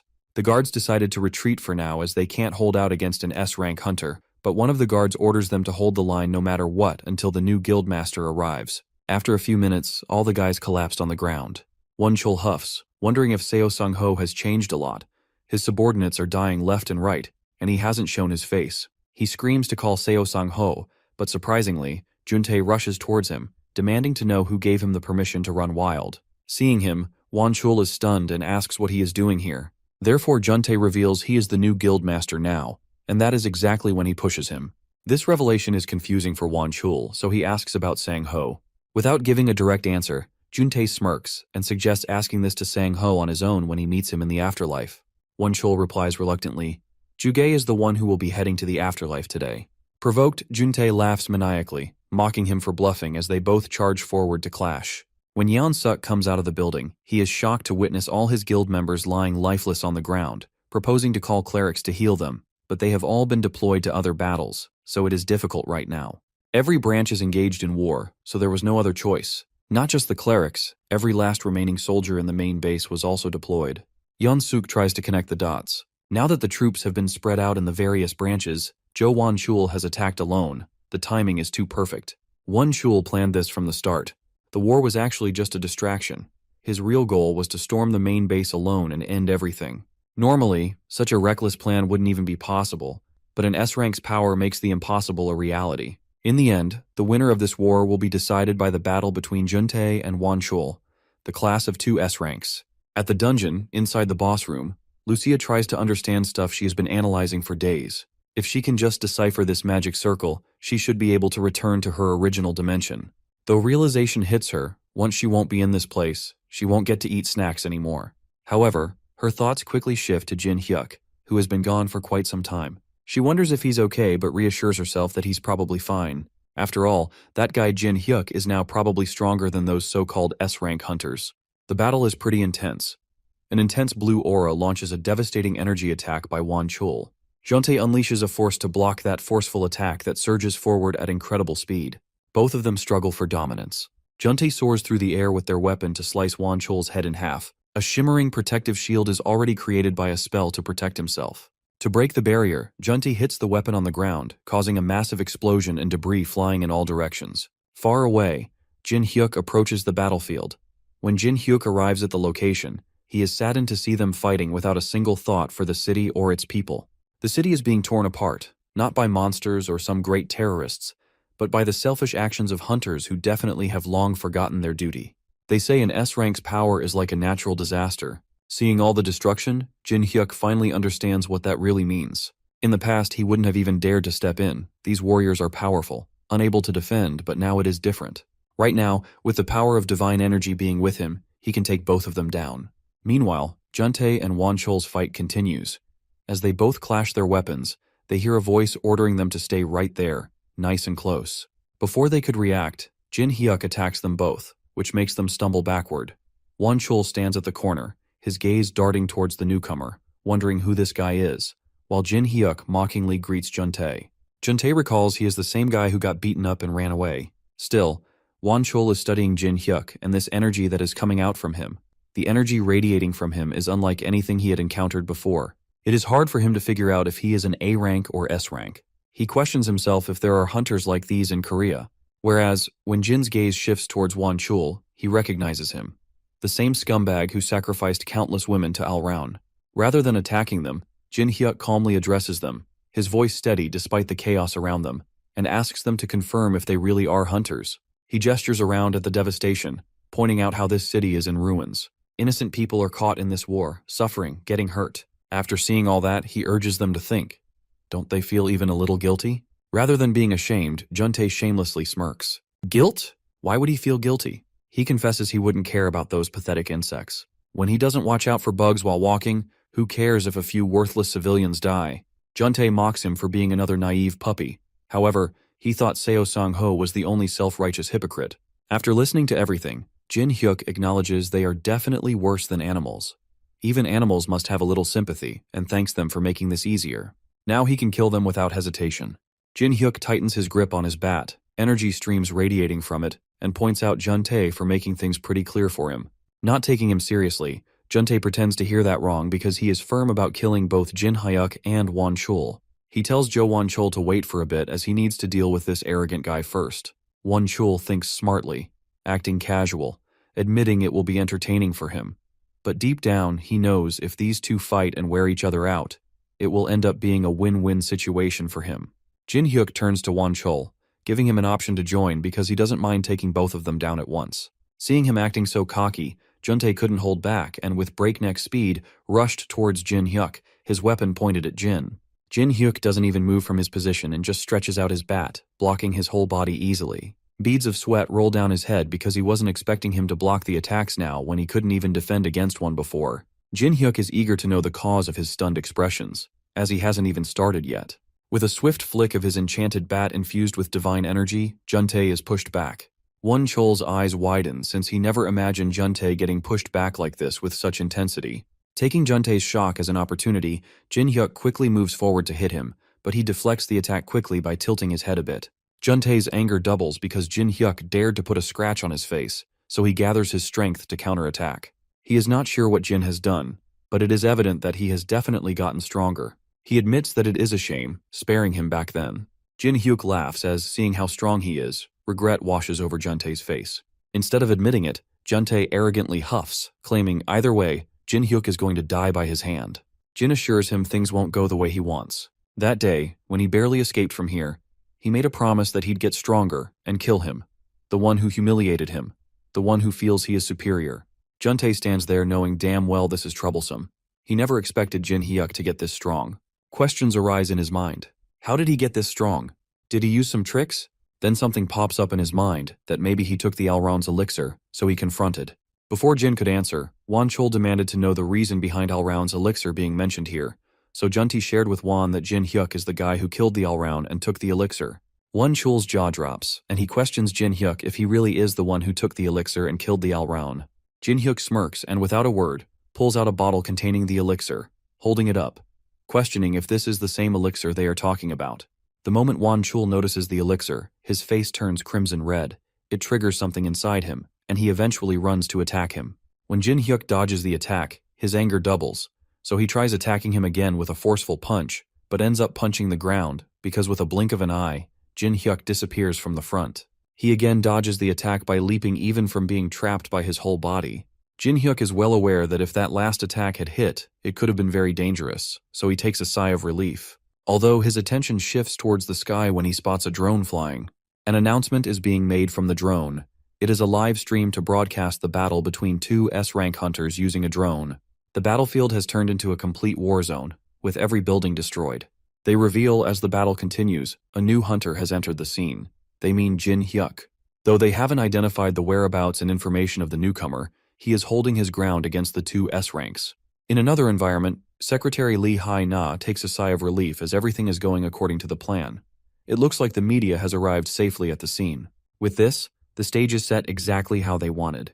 Juntae can't believe his eyes as he watches our boy effortlessly dodging the attacks of the tyrant's guildmaster. Not just that, his counterattacks are even more powerful, and he is landing every single one of them. He starts to wonder what he did to get this strong. Meanwhile, Won Chul is getting his ass kicked by a teenager. After getting thrown to the ground, he gets up and asks him if he is really going easy on him. This makes him even furious as he thinks that the kid is looking down on him. He screams, asking Juntae to stay out of the fight since it's going to be him who takes our boy down. With all his strength, he charges forward and mentions that things are going to be different from now on. However, this seems to be all cope as he continues getting destroyed, still can't land a single hit. Jin Hyuk pushes him back with his bare fists and says that things look the same to him. Without giving him any break, he steps forward and hits him with his bat, and the guy barely manages to block it. At the same time, Juntae appears from behind, trying to catch our boy with a sneak attack. Unfortunately for him, Jin Hyuk is several levels ahead of him, so he simply blocks using his bat without even looking at him. The impact is so strong that it literally shatters his spear into pieces. He starts to panic as he watches the MC coming at him and falls down with just the shockwave of his bat swings. Not seeing any other way out of this, Won Chul suggests teaming up even though they were just fighting each other minutes earlier. The guy suggests making an alliance until they defeat Jin Hyuk.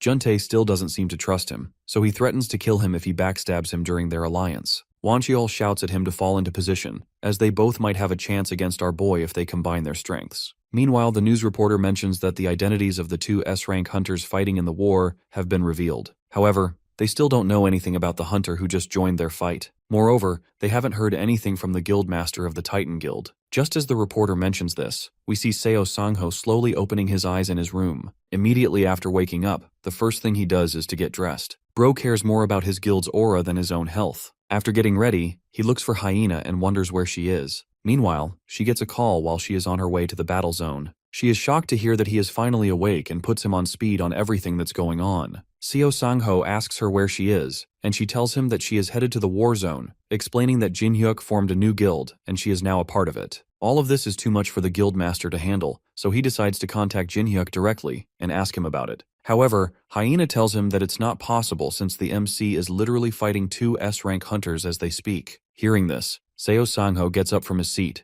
knowing that the kid can't fight two S-ranks no matter how strong he is. He asks her for the location and says that he is going there himself. Hyena is a bit hesitant as she is worried about his health, but he tells her that it all happened because of him. As the guildmaster, he can't just sit back and relax while they continue to fight. She finally agrees and sends him the location of the fight. Even though she is worried about his health, she knows that she has to trust his decision, since he is the only one who might be able to stop it. Hyena thinks to herself that this isn't the time to hesitate, and she needs to do what's required of her. Meanwhile, Juntae is trying his best to land a single hit on our boy, but he gets brutally outclassed. Jin Hyuk is reading him like a book and blocking all of his attacks without any effort. As the fight gets intense, the shockwaves from their attacks start traveling even further. While the MC seems distracted with Juntae, the other S-rank charges at him from behind, trying to finish the job. However, our boy is just too smart for them, so he quickly jumps up, making them both almost hit each other. Seeing that his partner is exhausted, Wancheol asks him to drink a mana potion while he holds the kid off. Juntae is a bit annoyed that he has to work with him, but he knows that he is right, so he takes out a mana potion and starts to drink it. He thinks that they might be able to take him out if they pour all of their mana into a single attack. As he recovers, the other S-rank hunter seems to be struggling a bit, handling the MC alone. While grabbing his fist, Jin Hyuk looks at him coldly and asks him why he isn't killing him to get the elixir for himself. He even mocks him, asking him to put in a bit more effort. Before the S-rank can do anything, he twists his wrist, breaking it instantly, and hits him with his bat. Juntae watches with his eyes wide open as the mighty Wancheol gets tossed around like a doll. Seeing him on the ground, our boy slowly walks over to him and asks if he is still breathing. He tells him that he can't let him live due to the crimes he has committed. He lured innocent women and kidnapped them to be used as a sacrifice for Elround. Those who refused to follow him were locked away, and the guild members who obeyed him were drowned in drugs. What's happening to him right now is the consequence of his past actions. While taking his last breaths on the ground, Wancheol can't believe that his life is ending in such a pathetic way. Our boy raises his bat above his chest and asks him if he has any last words. The S-rank looks up at him with despair in his eyes and asks him if he is going to kill him for such a trivial reason. He starts begging for his life, saying that he will make him the guildmaster if he spares him. However, Jin Hyuk makes sure that he understands there is no negotiation. All he wanted to do was to ask for his last wish. He had already made up his mind when he saw those people trapped that day, just waiting to die. Wancheol still doesn't understand why he wants to kill him just because he kidnapped some people. Whatever the case, the MC knows that he has enough reason to kill him, so he simply stabs him with the bat and finishes him off. The guy screams as the bat pierces his chest, thinking to himself that he can't die like this. However, none of that matters, and he slowly loses consciousness. After he dies, our boy makes sure to remind him to apologize to all the people he killed in the afterlife. Meanwhile, Juntae watches in horror, wondering if he should take this opportunity to strike Jin Hyuk while he's distracted. Nevertheless, the fear in his eyes reveals he no longer believes he can win. The only thing he can think about is running, but it's too late for that. Jin Hyuk notices him trying to escape and throws his bat directly at him, asking where he is trying to go. The bat flies at him with the speed of a bullet, and the S-rank barely manages to deflect it. He tries playing it cool and says that he is not running. Instead, he is just letting him off the hook this time. The guy believes that he is faster than the MC, so he can easily outrun him. Unfortunately, for him, this is not the case as our boy immediately catches up to him and tells him that he doesn't need to hold back. At the same time, Seo Sangho and Hyena reach the destroyed buildings. She takes him to the location and mentions that he will reach the battle zone once he passes it. Before he leaves, she asks him to consider one last time, but the guy has already made up his mind. He tells her that he can't leave everything to Jin Hyuk, so he must help him. Hyena suggests that he recover a bit, but he tells her that he has already made up his mind to end what he started. She finally gives in and asks him not to push himself beyond what's necessary. As Seo Sangho prepares to go, he looks up at the sky and asks Jin-hyuk to wait for him. Meanwhile, Young-sok is watching the entire fight from a rooftop. He thinks to himself that the situation has gotten complicated and should have ended as a duel between the two S-rank hunters. However, he never thought someone more powerful than them would join the fight. As the fight continues, he realizes that he must abandon Juntae since he has no way of saving him. He wanted to create the greatest guild and considered Seo Sangho to be a barrier to his goal. Therefore, he poisoned him, and now there is no one who can stop him from building the guild he wants. He looks at Jun-hyuk and says that he will let him off this time. For now, he needs to escape and focus on twisting the public opinion in his favor. Before Seo Sangho left to help the MC, Hyena told him something important. She revealed that when monitoring the battle zone with the drones, she saw Young-sok standing on the rooftop of the Titan building. Back in the present, the guildmaster appears behind the traitor, making him shake in fear and disbelief. Before the guy can do anything, he screams his name and grabs him by the collar. He wants to know why he would do something like this to his own guild. Young-sok looks at him and asks if he truly doesn't know the reason. He claims that he did it because the guild doesn't need him anymore. This hits the guildmaster a bit hard, and he asks him what he means. The guy explains that he was stopping the guild from growing, and they have no use for such a leader. Seo Sangho sees through his crap talk and calls him out,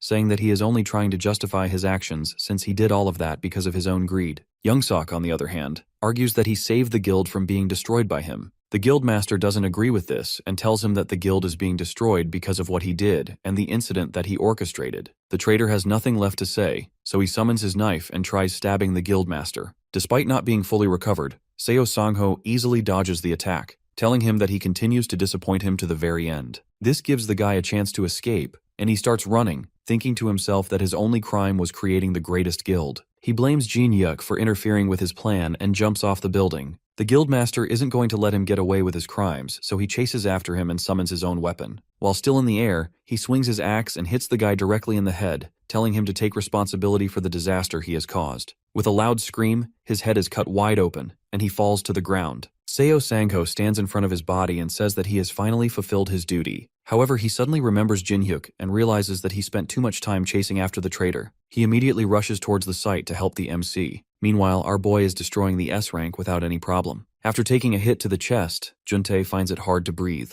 Jin-hyuk points his bat at him, asking if this is the end for him. The guy knows that he is at his limit, and there is no way for him to get out of this. Desperate for survival, he starts begging him to spare his life, offering to give him everything he wants, and even his own position at the guild. Hearing this, the MC reminds him of when they fought the last time. Even after getting stabbed by the spear, he never begged for his life and struggled until the very end. This still doesn't stop the S-rank from pleading, and before finishing his life, Jin-hyuk tells him that if he wants to live, he should be prepared to struggle till the end. Before the guy can say anything else, he literally smashes his head clean off the body. With the S-rank now dead, the MC stands there in silence, thinking to himself that he finally managed to stop the S-rank hunters with his own strength. Suddenly, he hears Seo Sangho's voice calling out to him and asking him if he is hurt. He is shocked to see the guildmaster alive and well and asks him when he woke up. The guy tells him not to worry since he woke up a while ago and has recovered. He then asks him what happened here. Jin-hyuk says that it's a long story and reveals that he was lucky enough to get a chance to grow stronger. Thanks to that, he was able to take down the S-rank hunters. However, the guildmaster still can't believe he got so much stronger in such a short amount of time. Noticing his confusion, our boy assures him that he will explain it all later, but for now, they need to do something about the damage caused to the city. Sangho tells him not to worry since he and Hyena will take care of everything.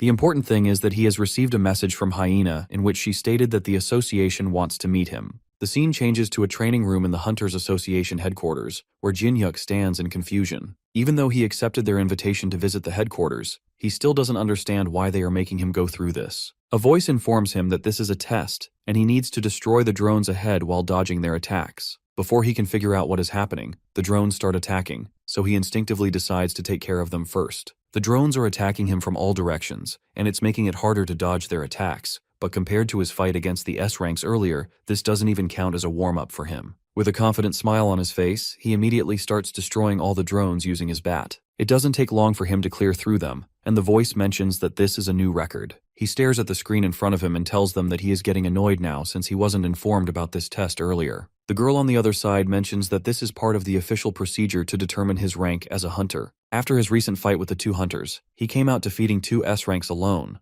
so the association can't consider him a C rank anymore. Even after hearing all this, he still thinks that the test is pointless. Jin-hyuk starts to lose his temper and asks them to open the door so he can leave. The girl tries to calm him down, but it's no use as he doesn't want to be a part of this test anymore. As he walks to the door, she frantically tries to stop him and mentions that he can't leave the room before the test is finished. To their shock, he breaks through the door by hitting it with his bat and walks out, saying that it was just a waste of his time. It turns out that the association isn't done with him just now, as he gets stopped by some hunters after walking a few steps. He warns them to get out of his way if they don't want to get killed. All the hunters have already witnessed his power, so they know he is not making empty threats. They start looking at their team leader for his next command. From the looks of it, the team leader doesn't want to move, so Jin-hyuk decides that they are going to die. Before he can hit them, he hears a voice from behind telling him to stop. Before he can even turn back, he notices the hunters bowing down to the person in respect and calling him the chairman. He soon realizes that the guy behind him is No Taek-soo, the chairman of the Hunters Association. Jin-hyuk greets the chairman and asks him why he summoned a C-rank hunter like him.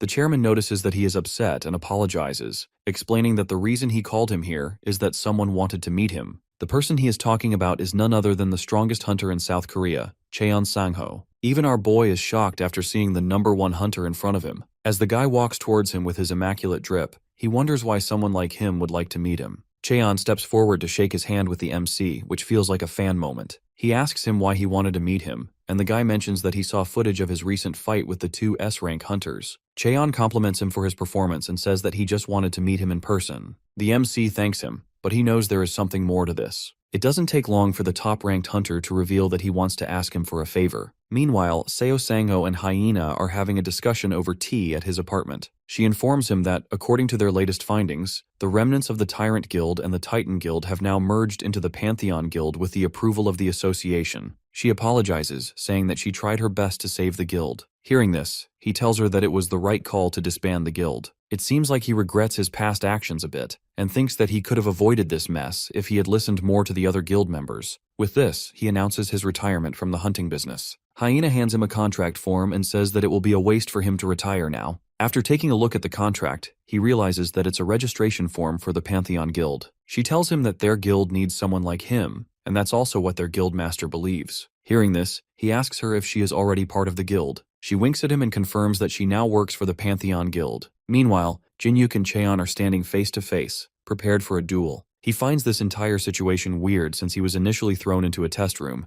and now the strongest hunter in the country wants to fight him. The chairman and the girl are watching this fight live on their screen. She can't believe that Cheon actually came to the HQ of his own will since he is rarely even seen in public. The chairman reveals that he met the hunter earlier, and after he saw Jin-hyuk's fight with the two hunters, he said that he finally found someone he could fight beside, or maybe someone who could rival him. As the MC asks him why they are fighting, the top hunter mentions that he isn't sure himself. In any case, our boy isn't going to back down from a challenge, so he is ready to fight. The girl starts getting a bit worried and asks the chairman if they are really going to let them fight. He laughs and assures her that it's fine since they are just doing a normal spar. Back in the actual fight, Cheon summons his sword, and both hunters ask each other to try their best. Jin-hyuk smiles as he thinks to himself that he doesn't care about his ranking. All he wants is payback for the hell he endured because of him. Meanwhile, Hyena is shocked to receive a call from the association informing her that the top-ranked hunter is about to spar with Jin-hyuk. Seeing her expressions, Sang-ho knows that something is wrong and asks her what is happening. She puts the phone down and mentions that Cheon Sang-ho is about to fight the MC. This makes him a bit worried, and he asks her why they are fighting,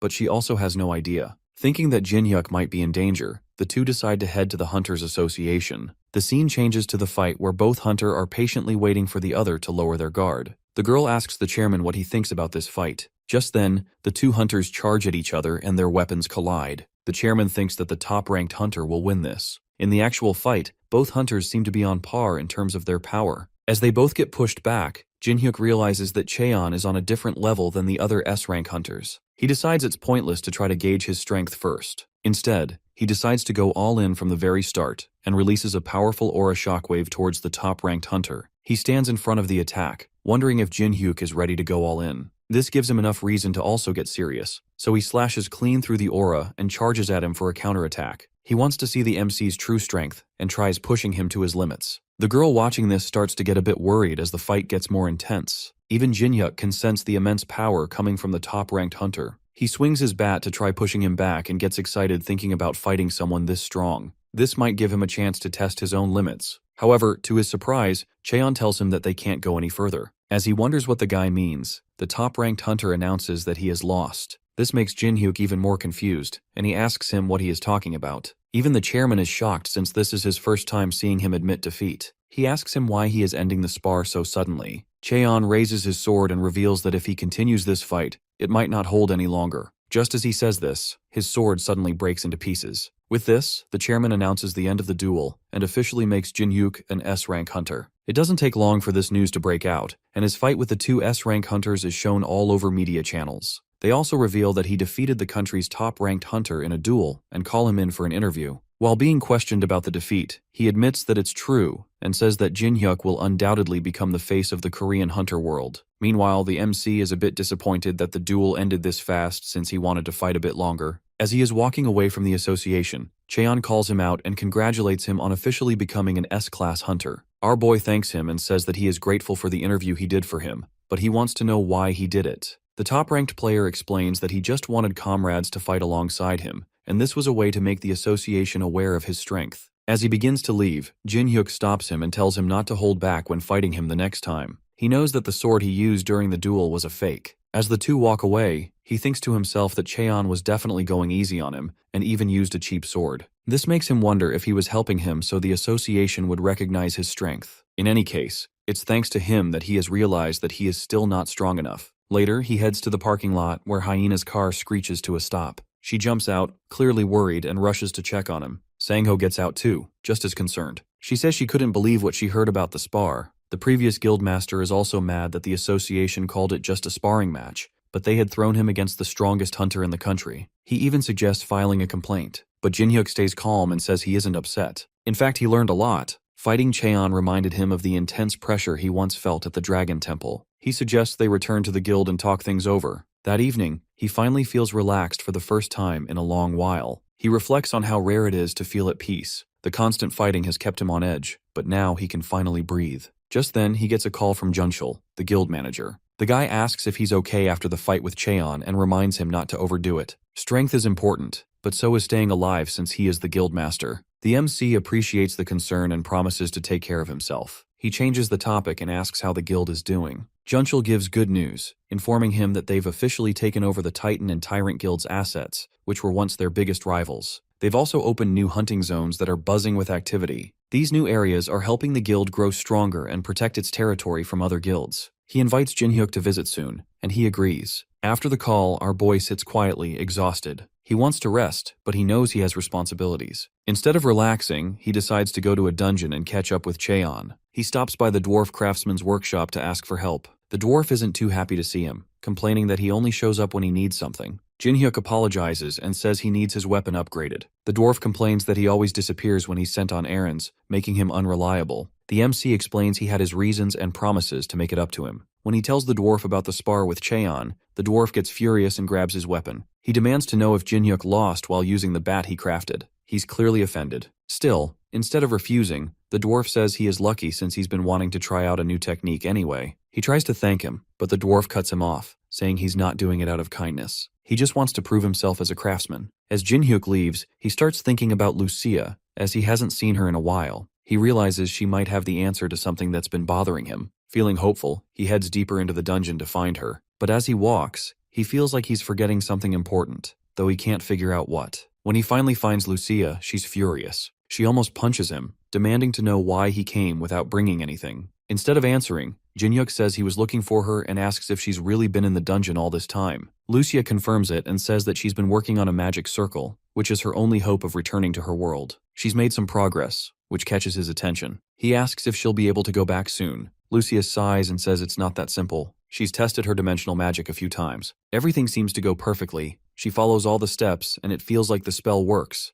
but nothing actually happens. Even though the magic feels right, the result is always the same. Nothing. She's confident it should work, but doesn't understand why it isn't. While she is saying all this, a strange portal starts to open in Jin-hyuk's fridge. The next morning, our boy makes his way to the local supermarket and buys some snacks for Lucia so she won't complain next time. While he is leaving, the cashier stops him and asks if he is Guildmaster Kang Jin-hyuk. With a confused expression, he confirms it, which makes the girl excited. She tells him that she is a huge fan and asks him for a photo. Suddenly, he notices other people taking photos of him too. Not trying to make the situation worse, he quickly apologizes and runs out of the store. While making his way back to the cave, he realizes that he is more well known than he thought. The dwarf finally shows him his new weapon and claims that it's on a whole different level than the previous one. As Jin-hyuk grabs the bat, he starts to feel it absorbing his mana. This makes him wonder if there is a fault with the bat, but the dwarf guy takes it as an insult and smacks him on the face. He reminds him of the Alraun ore that he purified last time and explains that he used it for the enhancement. Normally, ore from monsters carries the traits of that specific monster. In Alraun's case, the trait should have been the absorption of life. However, thanks to his purification,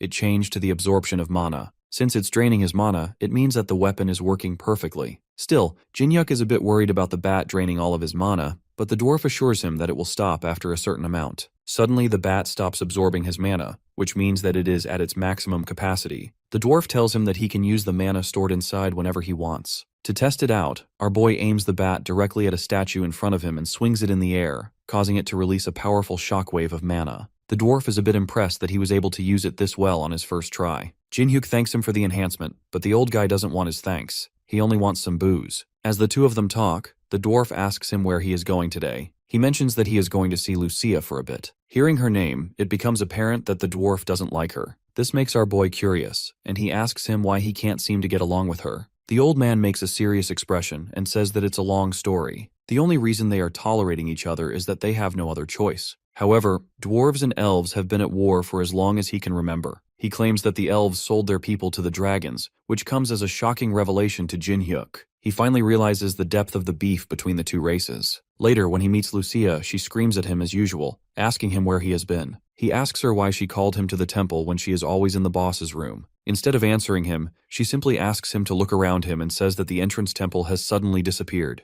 Jin-hyuk looks around in confusion and notices that it's actually missing. She believes that it vanished before he cleared the dragon's trial, and during one of her recent investigations, she found a dimensional teleportation magic circle. This one is even more advanced than the one that Mage was using in the boss room. Lucia looks at him and asks if he knows what this all means. Our boy catches on quickly and says that if they study the magic circle, he might be able to go back to his original dimension. However, there is still a problem since she can't activate the circle alone, even if they manage to complete it. In other words, he needs to learn magic from her to help her with the activation. Jin-hyuk asks her again to confirm if she is suggesting that he learn magic from her. She tells him that it's correct since the magic circle requires a lot of mana, and she can't activate it using her mana alone. Even with his help, she isn't sure if they will be able to activate it. Our boy starts thinking about ways to provide the magic circle with a massive amount of mana, and suddenly remembers that his bat can work perfectly in this case since it stores mana. He tells her to try using it. She is a bit hesitant at first, but changes her mind when he shows her the mana leaking out of the bat. He explains that the old man upgraded his bat, and it can now store mana. Even though he has no idea how much mana is stored in the weapon, it might still be useful to activate the circle. However, when Lucia tries to touch the bat, she experiences a huge shock. Even the MC is a bit confused until he remembers that the dwarf engraved a binding effect on the weapon, so no one else can use it except him. This means that they can't really use the bat, and the only option left for them is to teach him magic. She tells him that from now on, he will be her student. His first lesson begins at his apartment, and she even gives him some homework while eating his snacks. The process wasn't as easy as he expected, and he had to memorize a huge amount of magical knowledge. Moreover, he needs to learn how to control the flow of mana and to use all that knowledge to activate the magic circle. After days of learning, he finally managed to grasp the theory of magic. Just as he starts feeling good, she brings him back to reality by telling him that these were just the basics. His real lessons are about to begin now. She starts going through the study material with him and shows him her research notes on the magic circle that was in the boss's room. According to her,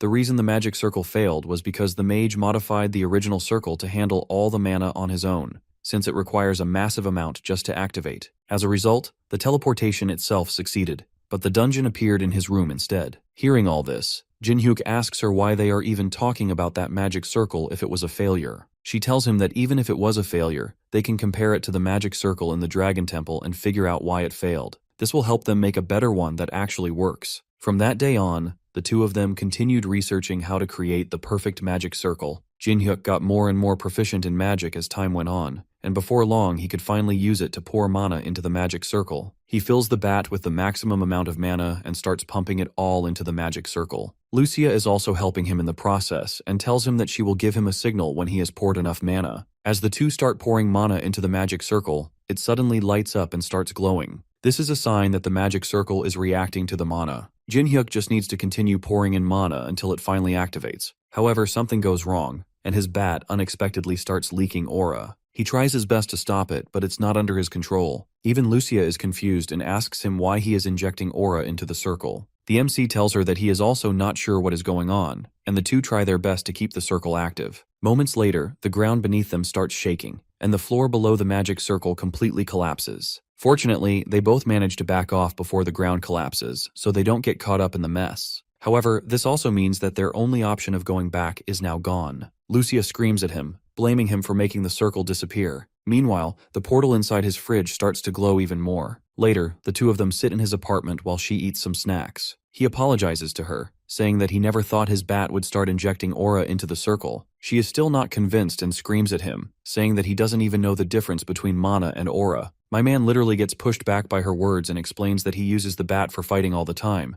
so he might have accidentally converted the mana into aura. By this time, she has calmed down a bit, so she admits that it's also her fault for not checking before they began the activation. Still, it means that they've lost their chance to get back, which weighs quite heavily on the MC. He assures her that he will find a way to fix this and asks if she needs anything. Hearing this, she screams at him to bring her the tastiest and the sweetest stuff he has. My man rushes to the fridge and asks if she wants some cake. However, as soon as he opens the fridge, he feels an intense wave of cold air coming out. This is not normal for a fridge, so he calls her to check it out. When she finally walks over, they both witness a completely new world beyond the fridge door. She smiles as she realizes that the magic circle didn't fail after all. The snowy landscape they are seeing right now is the result of that magic circle. Moreover, from the mana she is sensing, Lucia believes that this is the dimension she used to live in. Even though she has no idea how the portal opened inside the fridge, she suggests going inside to investigate. Jin-hyuk agrees and tells her that he just needs to deal with some stuff first. He immediately calls Junchul, who is the co-founder of his guild,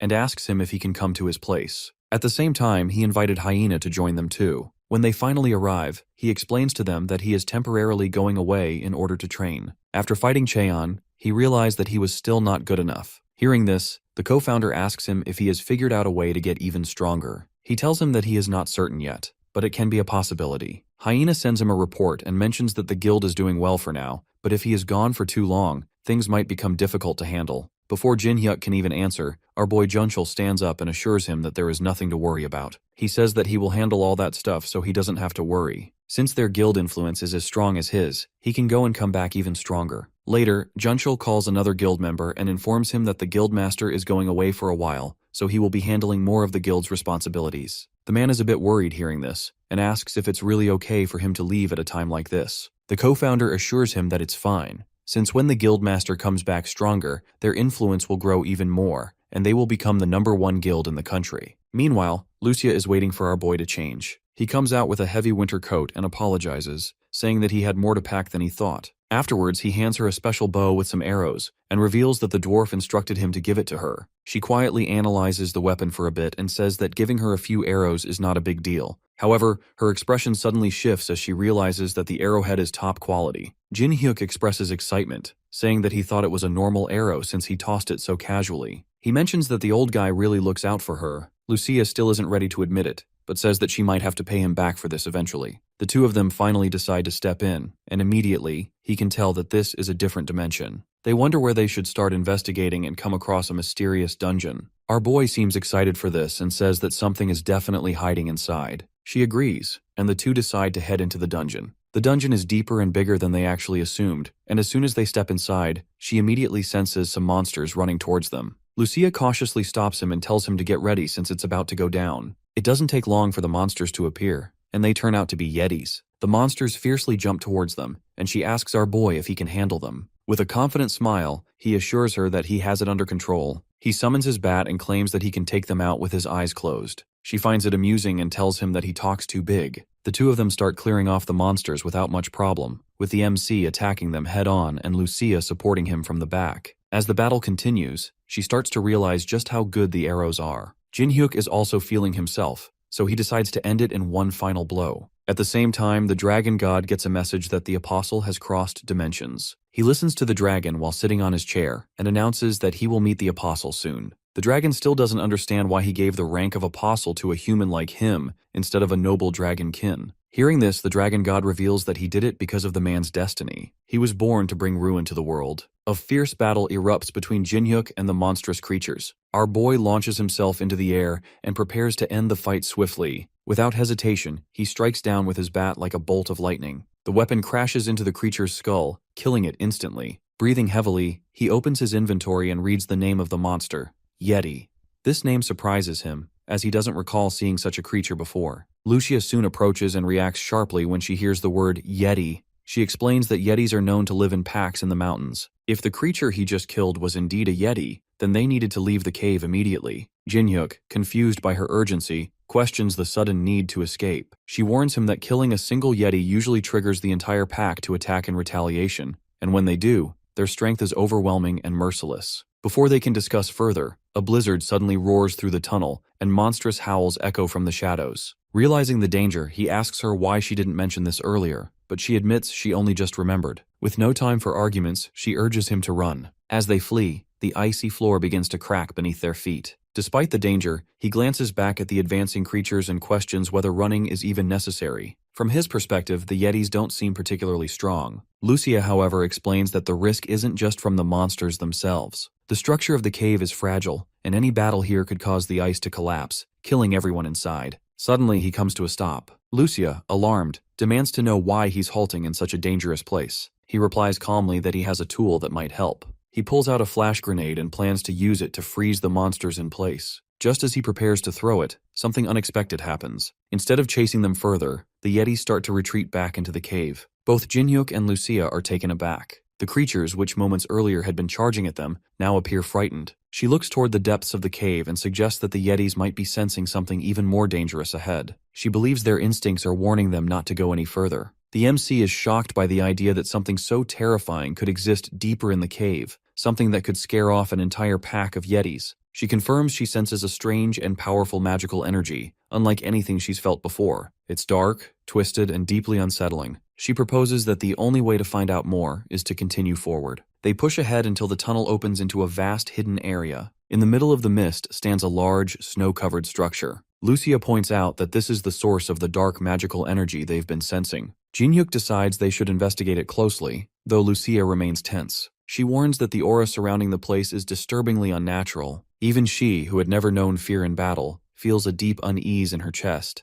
as if something inside the structure is watching them. Elsewhere, in a different space shrouded in darkness, the dragon god sits alone. He whispers that he has finally found what he was searching for. The last messenger has arrived, and now it's time to wait for what's to come. Meanwhile, the two of them start moving towards the temple. It's really cold, and the place feels tense, like something dangerous is up ahead. As they move further in, they see a man standing silently in the distance. Jin-hyuk feels that something is off about him, and Lucia warns that the man has dark energy coming from him. He wonders if the man is still human, and suggests they try talking to him. But she quickly says no and mentions that she has never felt this kind of mana before. Right then, the man starts to speak. His voice is rough, and he says he didn't expect anyone to come here. He asks if they were sent by him. Jin-hyuk replies that they just came to investigate because they sensed ominous mana and asks the man who he is. The man suddenly gets angry and yells that intruders can't be allowed to leave after seeing this place. The atmosphere becomes heavy. Lucia tells him to step back quickly. She suddenly remembers who this man is and explains that he's actually a dragon. The area around them shifts, and the man transforms into a huge red dragon right in front of them. The dragon says they've entered a sacred place and must pay the price. She gets ready to fight and says she's dealt with dragons before. The MC is shocked and tries to process what just happened, but prepares to fight anyway. Then, everything suddenly freezes. The wind stops, the fire goes out, and even the dragon and Lucia can't move. Jin-hyuk is confused. He notices that Lucia also isn't moving. A deep voice speaks out, saying time has been stopped. Someone appears in the air wearing a black cloak. He doesn't walk on the ground but seems to float or tear through space. Jin-hyuk asks who he is. The man replies that his name is Ordo, and he's the one who created the dragon Tiamut. He also claims to be the god of the world. The MC is surprised but doesn't know whether to believe it. Ordo says it doesn't matter if he believes him or not, since it's still the truth. He explains that he's been watching humans for a long time. At first, he liked how people lived, but then they started fighting each other, causing destruction. He didn't want humans to destroy themselves, so he became a god to protect them. He created monsters to give humans a common enemy and gave people the power to fight back by turning them into hunters. At first, things worked out, and people worked together. But then humans started using their powers against each other again. Ordo says that Jinhyuk has also used his power in the same way. He adds that he was never meant to be this strong, and to become his apostle, he had to endure many more trials. But his plan failed because an anomaly from another dimension ruined everything. A powerful magician had moved the dungeon into his room, which allowed him to grow stronger earlier than expected. Ordo had tried to destroy the dungeon when Jinhyuk first entered, but the dragon god inside blocked him, so he gave up. Because of the dungeon's effects, he couldn't find him until recently, when the dragon god's presence vanished. Now he can finally meet him face to face. He then tells Jinhyuk that he had already marked him as his apostle long ago. His plan was for him to become a powerful protector of humanity, someone who could bring peace and stand at the top of the world. He offers him that position, saying it's his rightful place. But he also adds a threat. If he refuses, he'll have to die just for seeing this place. The MC thinks about it, then calmly says no. He admits that he used to want that kind of power and destiny, but he refuses to follow Ordo. He accuses him of knowing how much pain he went through and doing nothing to help. Now asking him to serve as his apostle feels like manipulation. Our boy tells him that he'd rather die fighting than be someone's puppet. The guy laughs at his response and says he is foolish for not understanding his deeper plans. Then he changes approach. He floats into the air and says that if Jinhyuk won't join him willingly, he'll use another method. He introduces a creature called Tiamut, which he created after capturing an ancient dragon from another world. It's his most powerful creation,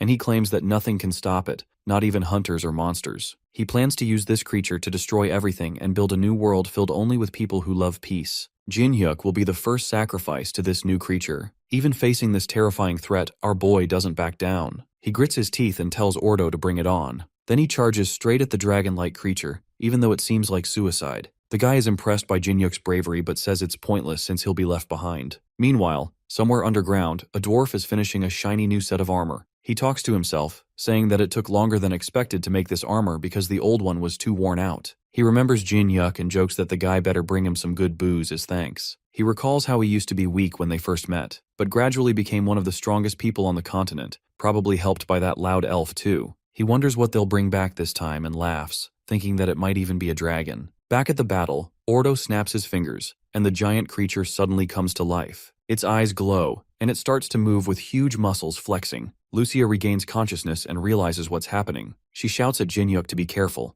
The dragon shoots a massive blast of fire toward him. The MC tries to dodge, but it's too fast, and he ends up getting swallowed by the dragon. Lucia is shocked and screams in despair. Ordo smiles coldly and mocks him for making a dramatic speech only to be taken out so quickly. But then, a voice growls from inside the dragon's mouth. He is still alive. He starts forcing the dragon's jaws open from the inside, using pure strength. The dragon roars in pain. Lucia is overwhelmed with relief and asks if he's okay. Jinhyuk says, of course, and tells her that he can't let someone like Ordo destroy the world. No matter what it takes, he'll stop him. The guy just laughs as he finds it amusing and says that he wants to see how long he can hold on. However, he mentions that the only thing he will feel at the end is overwhelming despair. Meanwhile, Hyena gets a call from the co-founder of the guild, and he informs her that the association has issued a mandatory summons. She asks in confusion why it's happening, but he mentions that he doesn't know the exact reason. Dungeons are appearing all across the city, including their own jurisdiction. For this reason, they are asking for their cooperation. Hearing this, she tells him that she will notify the other guild members immediately. After she puts down the phone, Sangho asks her what is going on. She reveals that a huge number of gates have appeared in Region 9, which interestingly lies close to Jinhyuk's house. While all this is happening, our boy is trapped in the mouth of Tiamut the dragon.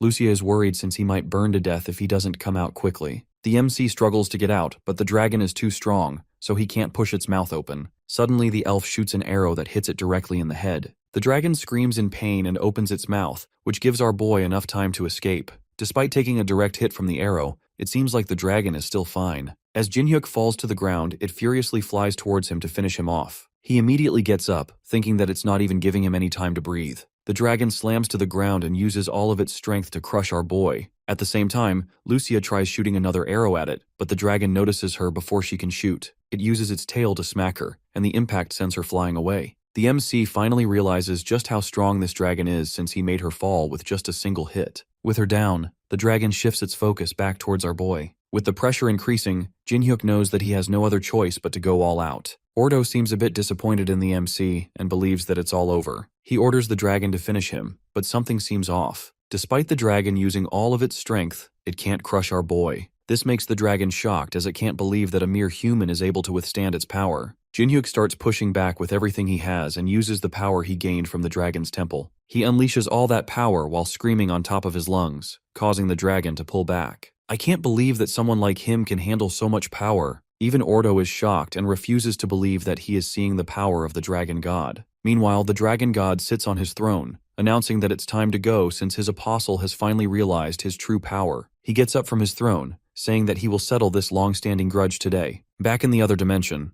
Ordo can already feel the energy shifting, and he knows that this is a sign of the dragon god's arrival. Even Jin-hyuk feels strange since he didn't expect the power of the dragon god to be this strong. Moreover, he can see the mark of the dragon on his wrist. Ordo also notices the symbol from above and wonders if the dragon god has really made him his apostle. He knows that he has to finish this before the dragon god arrives, so he orders the dragon to kill him immediately. Tiamut obeys his command and sends a massive wave of fire towards our boy. Surprisingly, the fire, which felt dangerous a minute ago, doesn't scare him at all. He is at a level where he thinks he can easily beat the dragon. Suddenly, he hears a voice telling him to stop. For a moment, it seems like time itself has stopped. Jin-hyuk thinks that Ordo is behind this, so he screams at him, asking if he has something else to say to him. The guy is also confused and tells him that he never stopped time. At the same time, he hears the dragon god asking him why it's so hard to find him. His eyes open wide as he finally realizes that the dragon god is here. Ordo didn't expect him to show up this quickly. The MC also looks up to notice the elder flying above and asks him what he is doing here. The dragon god turns to Ordo and asks him how dare he kidnap a dragon that was like his own child. Apparently, he had kidnapped his dragon and turned it into this monster called Tiamut.